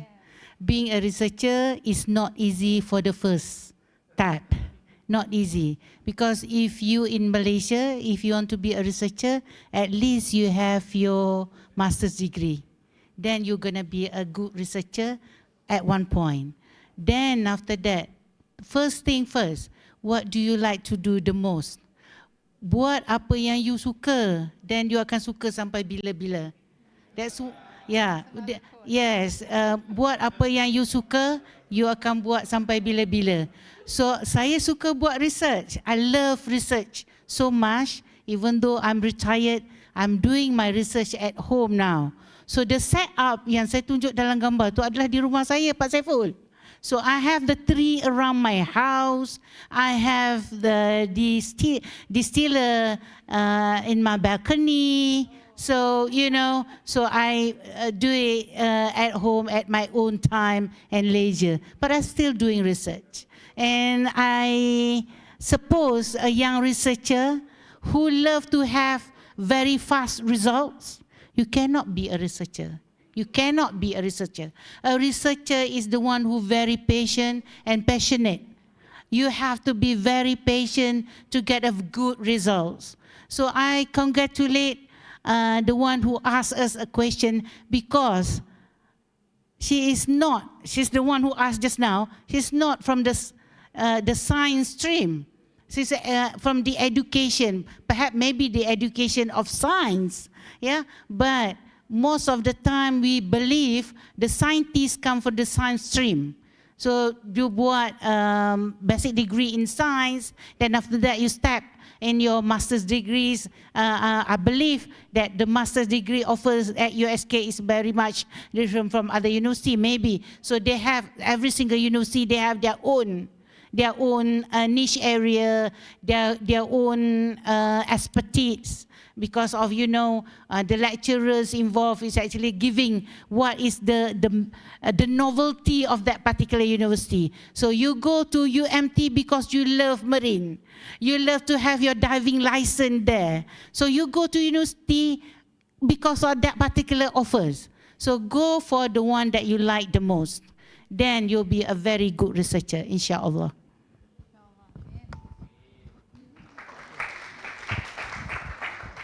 Thank you. And also Ibu Rin. Saya bukan researchers, jadi saya nggak bisa jawab. Saya datang dari background humanitarian workers. Jadi selalu bekerja untuk membantu bencana alam. Kalau kita tahu di tsunami 2024, lalu sempat pindah ke Padang, respon tsunami. Jadi kalau berbicara tentang research, saya tidak punya ilmunya dan tidak tahu bagaimana.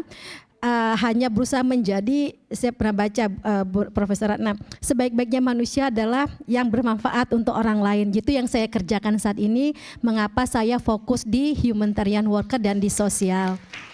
Lalu terkait dengan harga nilam, in context, in term of the Kalimantan, we are still in early stage. We haven't sell any product yet. So I don't know, maybe in the future, if IRC, we have IRC in Kalimantan, maybe IRC can control the price as well in Kalimantan. Ya Pak Saifullah, hopefully that IRC we will have IRC in Kalimantan ya Pak Saifullah, hopefully. Bismillah. Oh, okay. Okay, yeah, I think I also have a questions to Pak Bu Ririn, yeah, about the main challenge in Kalimantan, particularly because this is to scaling up the integration of Pacholi within the restoration programs. regarding the market, adoptions, and also the land tenure issues. This is being more globally discussed among the countries, and also how this kind of Pacholo-based model can be adapted and replicated in other deforestation hotspots across the countries. Currently, Good Forest Indonesia working in APL land, APL and social forestry, so that if the area of farmer that they have in HPK, we cannot touch it because this is under kementerian. Tapi kalau APL itu masih di bawah Dinas Perhutanan. So we are collaboration with the Dinas Kehutanan yang ada di Kalimantan. So how to scale up this Pacholi? Pacholi is not a standing alone project. Pacholi's project that we introduced in Central Kalimantan is part of the tree planting project. So we are carbons project. We are doing the reforestations so that Pacholi come. We introduce Pacholi and cacao project to give the options or alternative to the farmer, so that many area in Central Kalimantan, like a farmer, they say that Kalimantan is very rich, Pak. Rich of the emas, gold, batu bara, and also the in some area the soil is also very fertilized. So that to scale up is depend on that how we can scale up our tree planting project. So it's come together. Our target currently we already planted is about 455 hectares every year. Our target that we will plant 150 hectares every year, depend on because we are non-organizations, non-profit organizations, that depend on the funding that we got from donors. So yeah, we try our best to give option to the farmer to say that if you are planting sengon, you can get money in 8 months, and then our challenge now is that Pacholis can be only 3 times cycle, if I'm not mistaken. Yeah. After that, the farm have to move to another land so that they can plant the Pacholi. So this is our challenge now: how we can educate the farmer that this is only temporary. So we have maybe in the future we have Serewangi, yeah. So we try to scale up, but not only in Pachuli but also in our project tree planting. Seperti itu, Pak. Terima kasih. I hope I answering your question, sir. Yeah, thank you very much. And now we move to the second round question. I do believe that there's so many questions that you will ask. Anyone, please, we will open now to 3 other questions. We also remind you that Prof. Sharifah is also with us here in the online. So you also may ask questions directly to Professor Sharifah.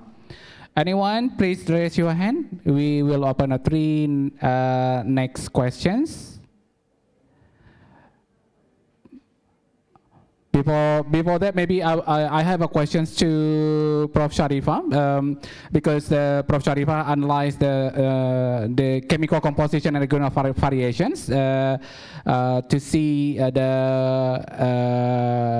discrimination among the regionals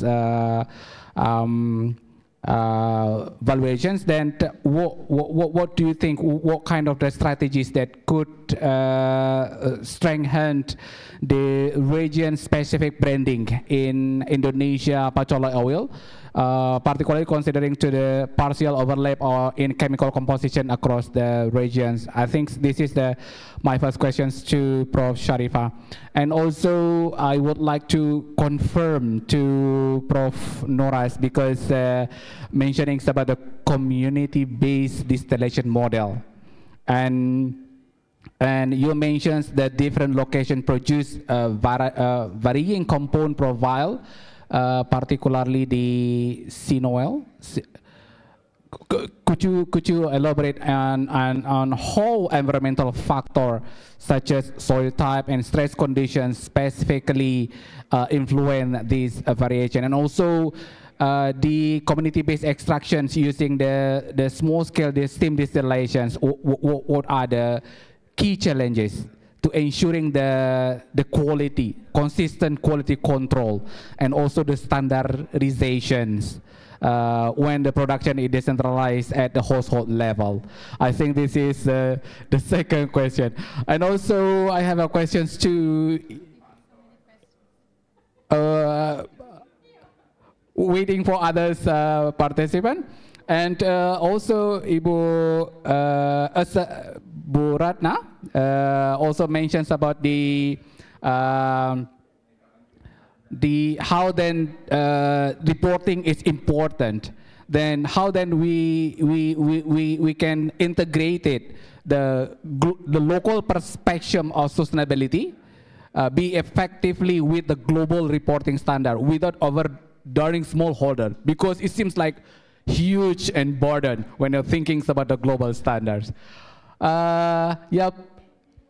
For other participants, if you have any question, please your hand later. So after our all respected invited speakers here can answer the question. Prof. Sharifah, maybe you can start first.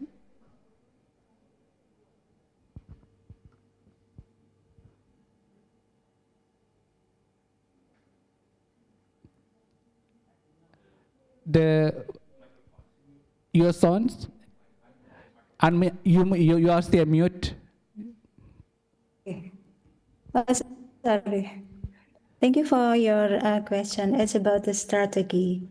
How can we manage or increase the quality of the patchouli oil in all of our area? First, we have to look for the factor that influence the productivity, such as soil, climate, and then seed. The major influence, the major factor that influence the productivity. So maybe I use Indonesia better, yeah, because most of the audience Indonesian. Yang paling banyak mempengaruhi adalah dari sisi soilnya. Kalau kita lihat selama ini beberapa tempat. Jadi tanah yang kita gunakan itu semakin lama semakin turun kualitasnya, sehingga mau tidak mau itu harus dipertahankan untuk selalu memberikan hara yang terbaik bagi tanaman kita. Contoh yang paling mudah, kami di sini dekat dengan akar wangi di Garut itu sama kondisinya, semakin lama kualitasnya semakin turun, dan ternyata penyebab utamanya adalah dari perubahan unsur hara tanahnya, sehingga itu harus betul-betul kita perbaiki, dan saat ini sedang kita lakukan, yaitu perbaikan dengan cara membuat biochar dari biomass hasil dari penyulingan. Yang kedua adalah kita lihat dari bibitnya. Semakin lama tentu ada perubahan-perubahan karena adanya perubahan lingkungan. Dan tentu kita harus mempunyai teknologi, misalnya dengan menggunakan kultur jaringan, agar kualitas dari bibit yang kita gunakan itu dapat selalu sesuai dengan standar, tidak menurun, karena itu faktor kedua yang sangat mempengaruhi. Kita lihat di sini, kita juga meneliti, kami bekerja sama dengan Fakultas Pertanian, meneliti tentang perubahan-perubahan genetik yang terjadi pada bibit nilam. Jadi kami melihat dari beberapa varietas termasuk yang dari Balitro, dan saat ini sedang dikembangkan nilam, kita menamakannya N karena penelitinya Prof. Suseno Amin, sehingga kita namakan N. Ada N7, N8, dan N9 yang saat ini sudah kita sebarkan di beberapa tempat di Sulawesi, dan juga di Nias dan beberapa tempat di Jawa Barat. Itu barangkali Pak Irfan, terima kasih. Thank you, Prof. Sharifah, for the answers. Maybe next, Prof. Nampak gayanya Pak Irfan dalam ambil semua orang punya soalan. Borong. Okay, terima kasih Pak Irfan. Thank you very much.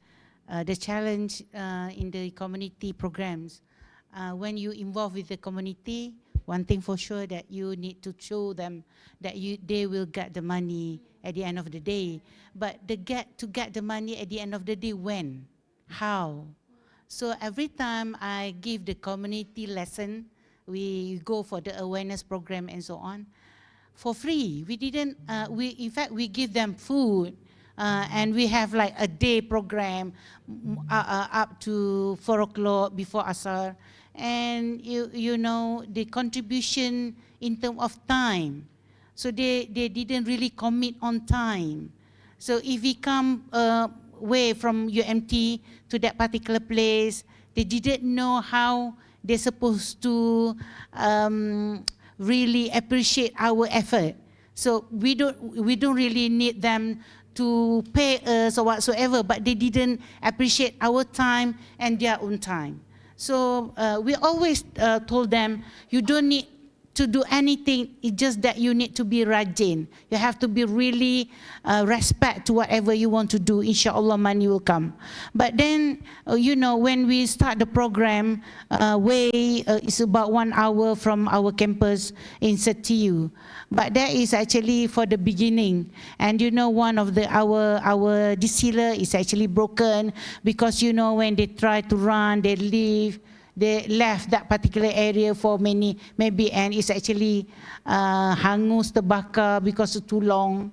And that one is actually 5,000 ringgit Malaysia per piece, per set. Then we go to the other, we finish that, we grow that particular tree, and inshallah they grow very well, but not that particular big size of the land. Then we go to another area, 1 hour, 1.5 hours more or less.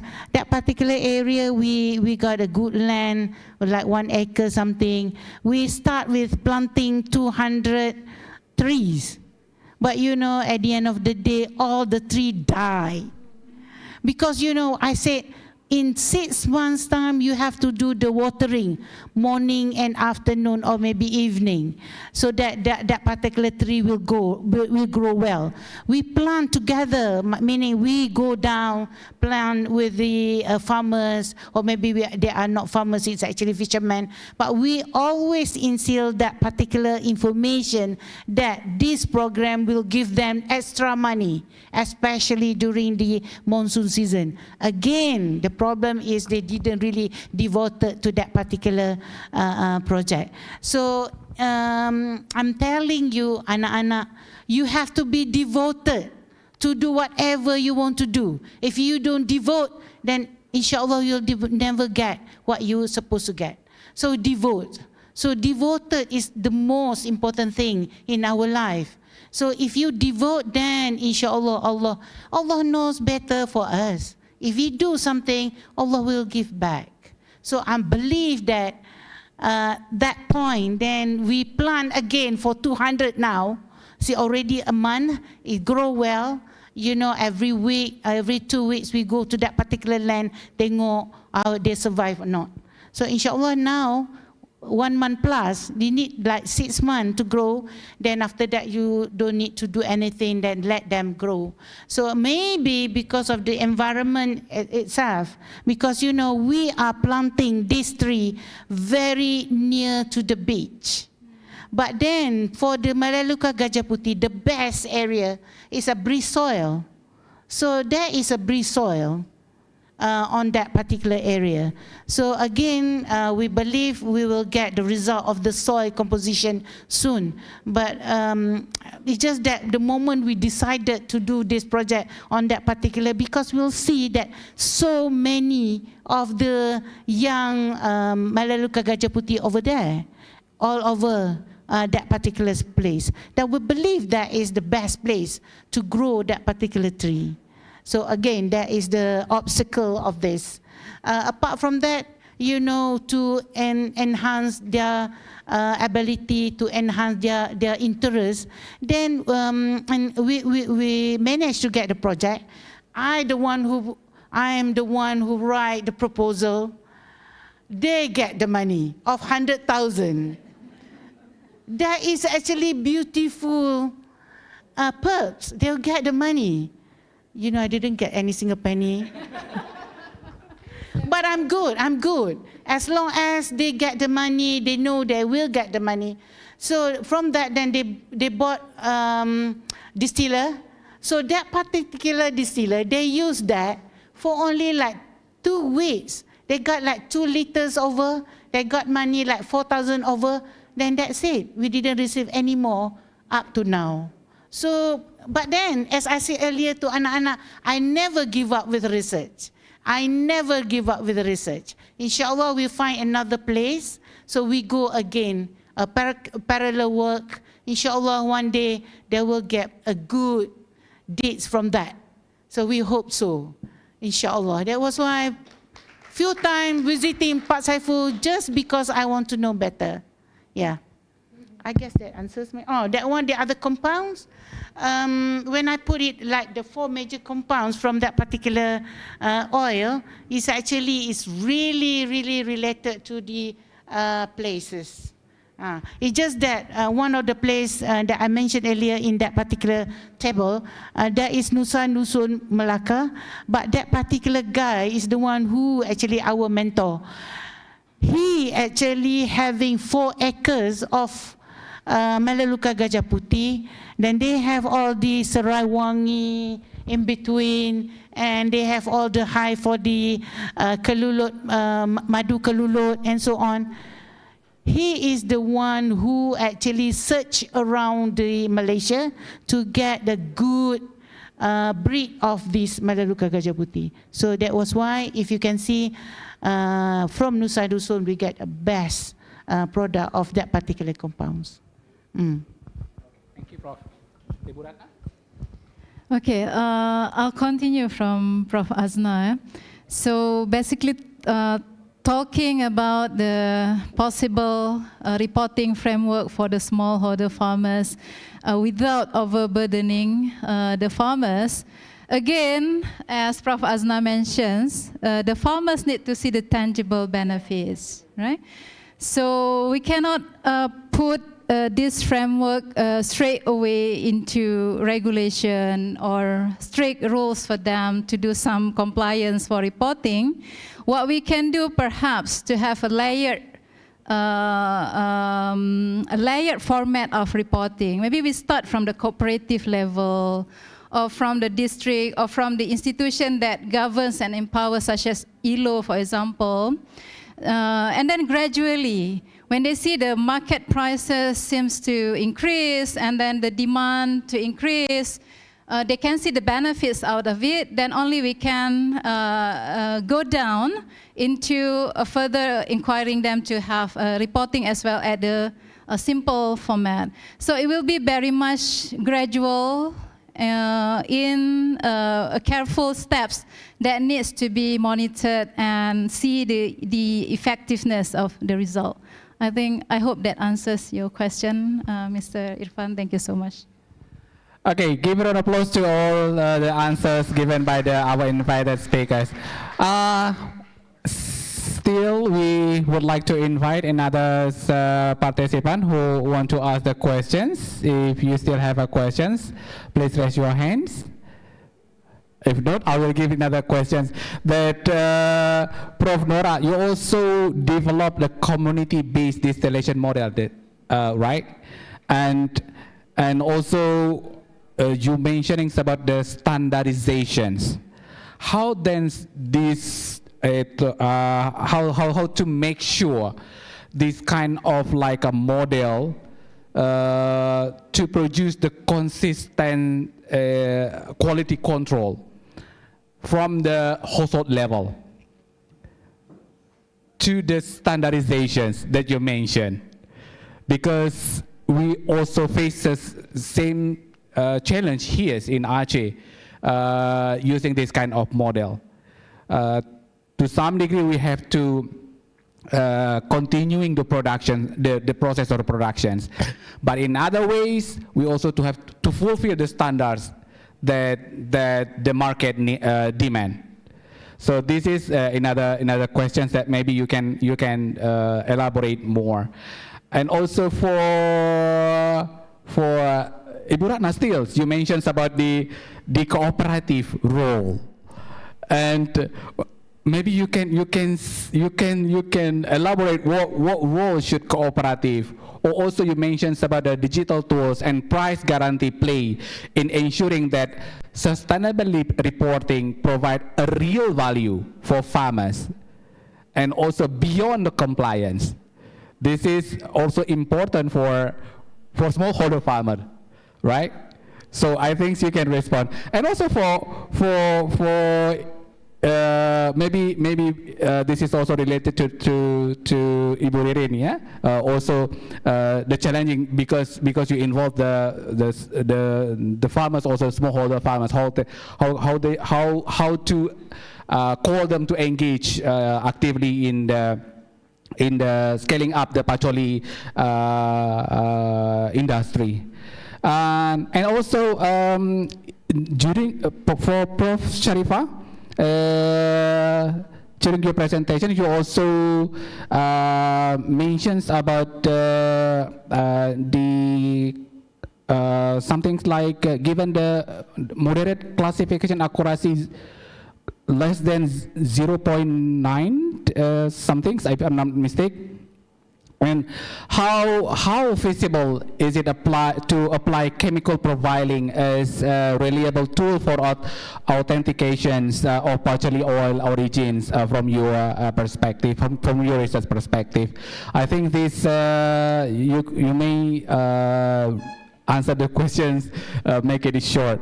So I will start with Prof. Nora first. Okay, I mentioned in my slide that we have developed our standard. You know, the principle behind of the standard is actually this is about our national level, because some people who produce the essential oil from the Melaleuca Gajah Putih always claim that theirs is the best, premium essential oil and so on. But you know, when we did our research, we run all the essential oil from the commercial, from the group of researchers who work in this Melaleuca Gajah Putih essential oil, and it's actually none of them having this essential oil up to the 4 component of compounds more than 50%. We believe that we need to do something, so we develop our standard. But then we still have to go to the regulatory at national level, which is SIRIM, to go and present this is the standard that we're supposed to have. And we at least now have like 2. One is premium when the senior is more than 50%, and less than that is actually a standard essential oil. So with that, then is actually with that particular basic, then the price of that particular essential oil will be, you know, not. You just imagine one of the companies sell in the market now 160 ringgit for 30 mils.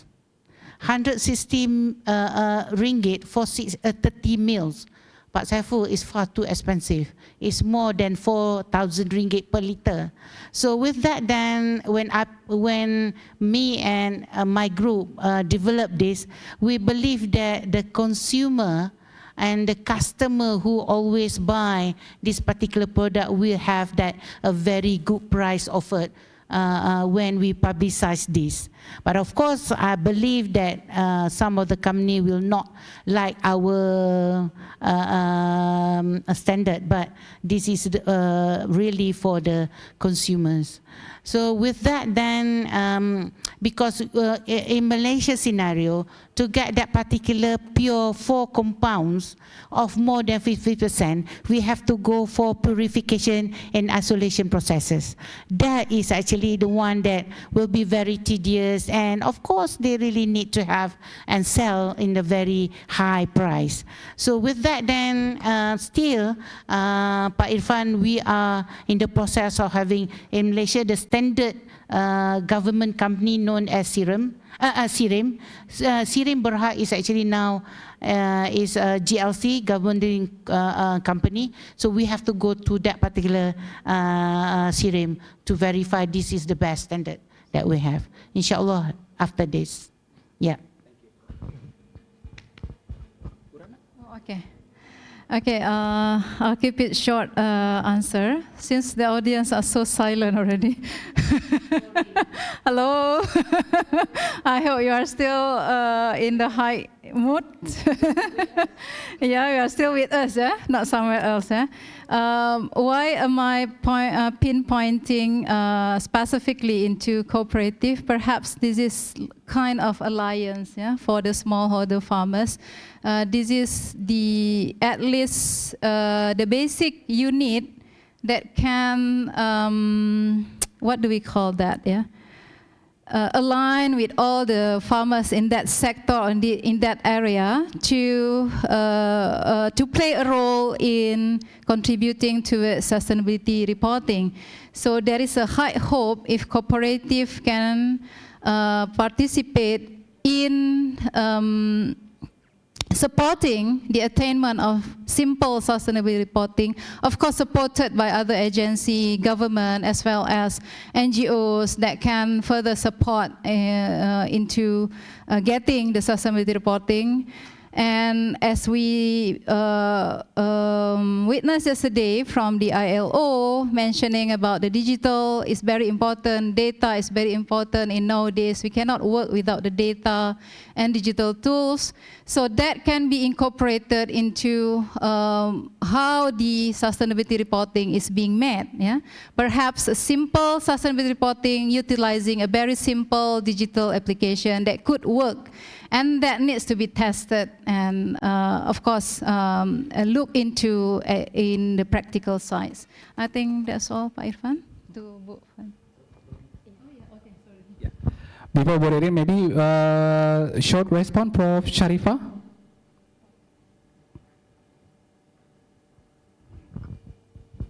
Okay, so the finding of our studies suggested geographical origin combined with varietal and agroclimate factors significantly influence the chemical composition and overall quality of Indonesia patchouli oil.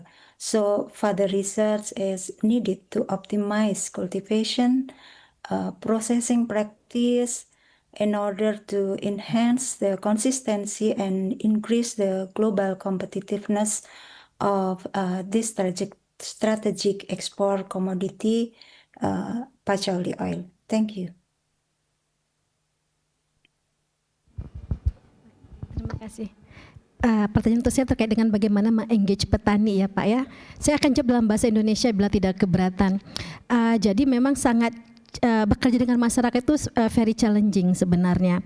Jadi program yang kami tawarkan sama mereka mungkin tidak menarik karena apa, penanaman pohon. Yang mereka dapatkan apa? In the end of the day kembali adalah uang. Kalau saya boleh curi sedikit kata-kata Pak Saifullah, sentuhlah hatinya maka dia akan jadi milikmu selamanya, gitu ya Pak ya.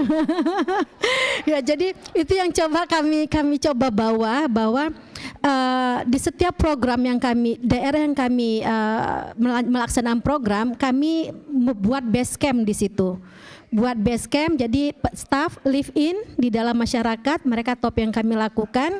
Lalu kami berusaha untuk selalu berkomunikasi dan konsultasi dengan petani, dengan masyarakat. Yang mereka mau apa?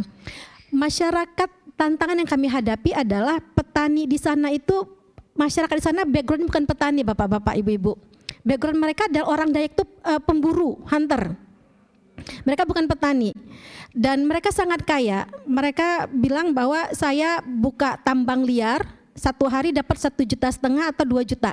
Satu hari. Setelah itu apa? Mereka nggak perlu ngapa-ngapain, besok habis uang nambang lagi. Nambang lagi, mereka buka di mana pasti ada aja emas yang mereka bisa dapatkan. Nah itu saking kayanya di Kalimantan. Jadi saat kita datang dengan bahwa kami ada organisasi penanaman pohon, di mana program kami perbaikan lingkungan, nggak menarik buat mereka. Kalau hanya memberikan tanaman yang kita bawa, mereka nggak menarik. Jadi yang menarik apa? Saat kami diskusi dengan masyarakat, petai jengkol, bapak-bapak. Petai jengkol di sana itu tumbuh sendiri, tapi harganya sangat tinggi. Nah, bagaimana mereka bisa sustain? Karena program mereka adalah yang mereka lakukan adalah begitu mudahnya jengkol tumbuh, begitu panen mereka tebang. Bukan diambil buahnya, mereka tebang, itu nunggu lagi berapa tahun karena tumbuh sendiri. Jadi ini yang kami bawa, model-model bagaimana melakukan pelatihan kepada masyarakat. Kami berikan bibit gratis kepada masyarakat, kami berikan mereka biaya penanaman pohon 2.500.000 per hektar. Jadi dari pohon yang kami tanamkan sekitar 1 hektar dengan 3 kali 4, 834 pohon, itu kami berikan dana 2,5 per hektar. Dan lalu kami berikan pelatihan, itu juga nggak menarik untuk mereka. Karena apa? Mereka harus menunggu lama. Kembali bagaimana kami datang dengan komoditas lain yang bisa generate income, menambah pendapatan dalam waktu singkat. Yaitu dengan tadi adanya salah satunya nilam, yang kedua adalah dengan kakao. Jadi ini yang kami coba masyarakat, kami engage, kami tawarkan dengan memberikan alternatif bahwa dengan nanam pohon, tetapi Bapak Ibu bisa menjaga lahannya, bisa menjaga lingkungan, dan tidak kehilangan di berapa tahun ke depan mereka masih memiliki lahan tersebut, dan semua hasil dari bibit yang kami berikan 100% milik petani, milik pemilik lahan. Kami hanya memberikan distribusi untuk distribusi bibit hanya untuk perbaikan lingkungan, seperti itu. Terima kasih. Thank you very much. Now we have now reached the end of these sessions, and on behalf of the organizing committee, I would like to express my deepest gratitude to our distinguished invited speakers, Prof. Norazwati Ismail, Prof. Sharifah Nurjana, Ms. Fadila Hanum, and Dr. Ratna Mulyani for their valuable contribution and insightful presentation. This exchange has enriched our understanding and opened new perspective on essential oil and patchouli research. Let us once again give a warm round of applause to our speakers. My sincere appreciations also goes to all participants for your active engagement. Your thoughtful questions and discussions have enriched today's exchange and highlighted the importance of collaborative innovations in advancing the essential oil and patchouli industry. This morning session has provided us with diverse perspective from scientific research and process technology to sustainability, community empowerment, and industry application. I believe these insights will inspire further collaboration and future innovations aligned with our shared themes, empowering communities through sustainable Nilam cultivation, science, technology, and cultural heritage. With that, I officially close the invited speaker session. We will take a short break before continuing with the parallel session this afternoon starting at 2 p.m. Thank you again to our esteemed speaker, respected participant, and the organizing committee for making this session possible. Let's give us one more warm round of applause to our invited speaker. It has been my great honor to serve as moderator for this session. I now hand the floor back to our master ceremony for further announcements. Wassalamualaikum warahmatullahi wabarakatuh. Waalaikumsalam warahmatullahi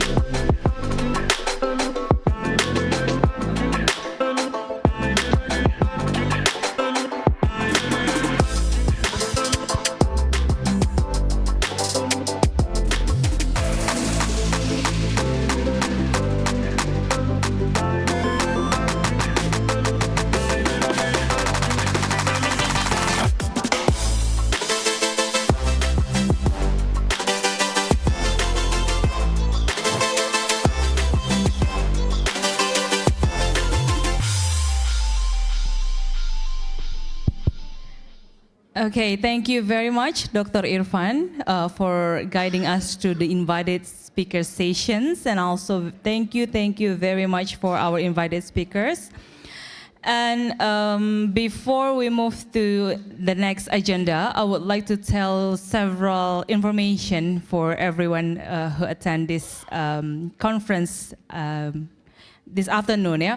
So first one, tomorrow this invited sessions concludes our conference for today. And the next agenda is the parallel sessions online for all of the speakers presenting their paper. But tomorrow, there will be two more events as the side events for ICONPEORI. The first one is Semiloka and business matching and Semiloka that will be held in USK Library, Perpustakaan USK. So everyone is invited to come tomorrow. Jadi semuanya boleh datang besok. And everyone will also get the e-certificate for all of the events that we held. And the second agenda for tomorrow is Smart Partnership Academy. So we also encourage young people to produce their own brand of perfume, and they will get this special workshop to make the perfume and the branding and how to market it as well. But for that agenda, it is only limited for those who are registered and chosen by the committee.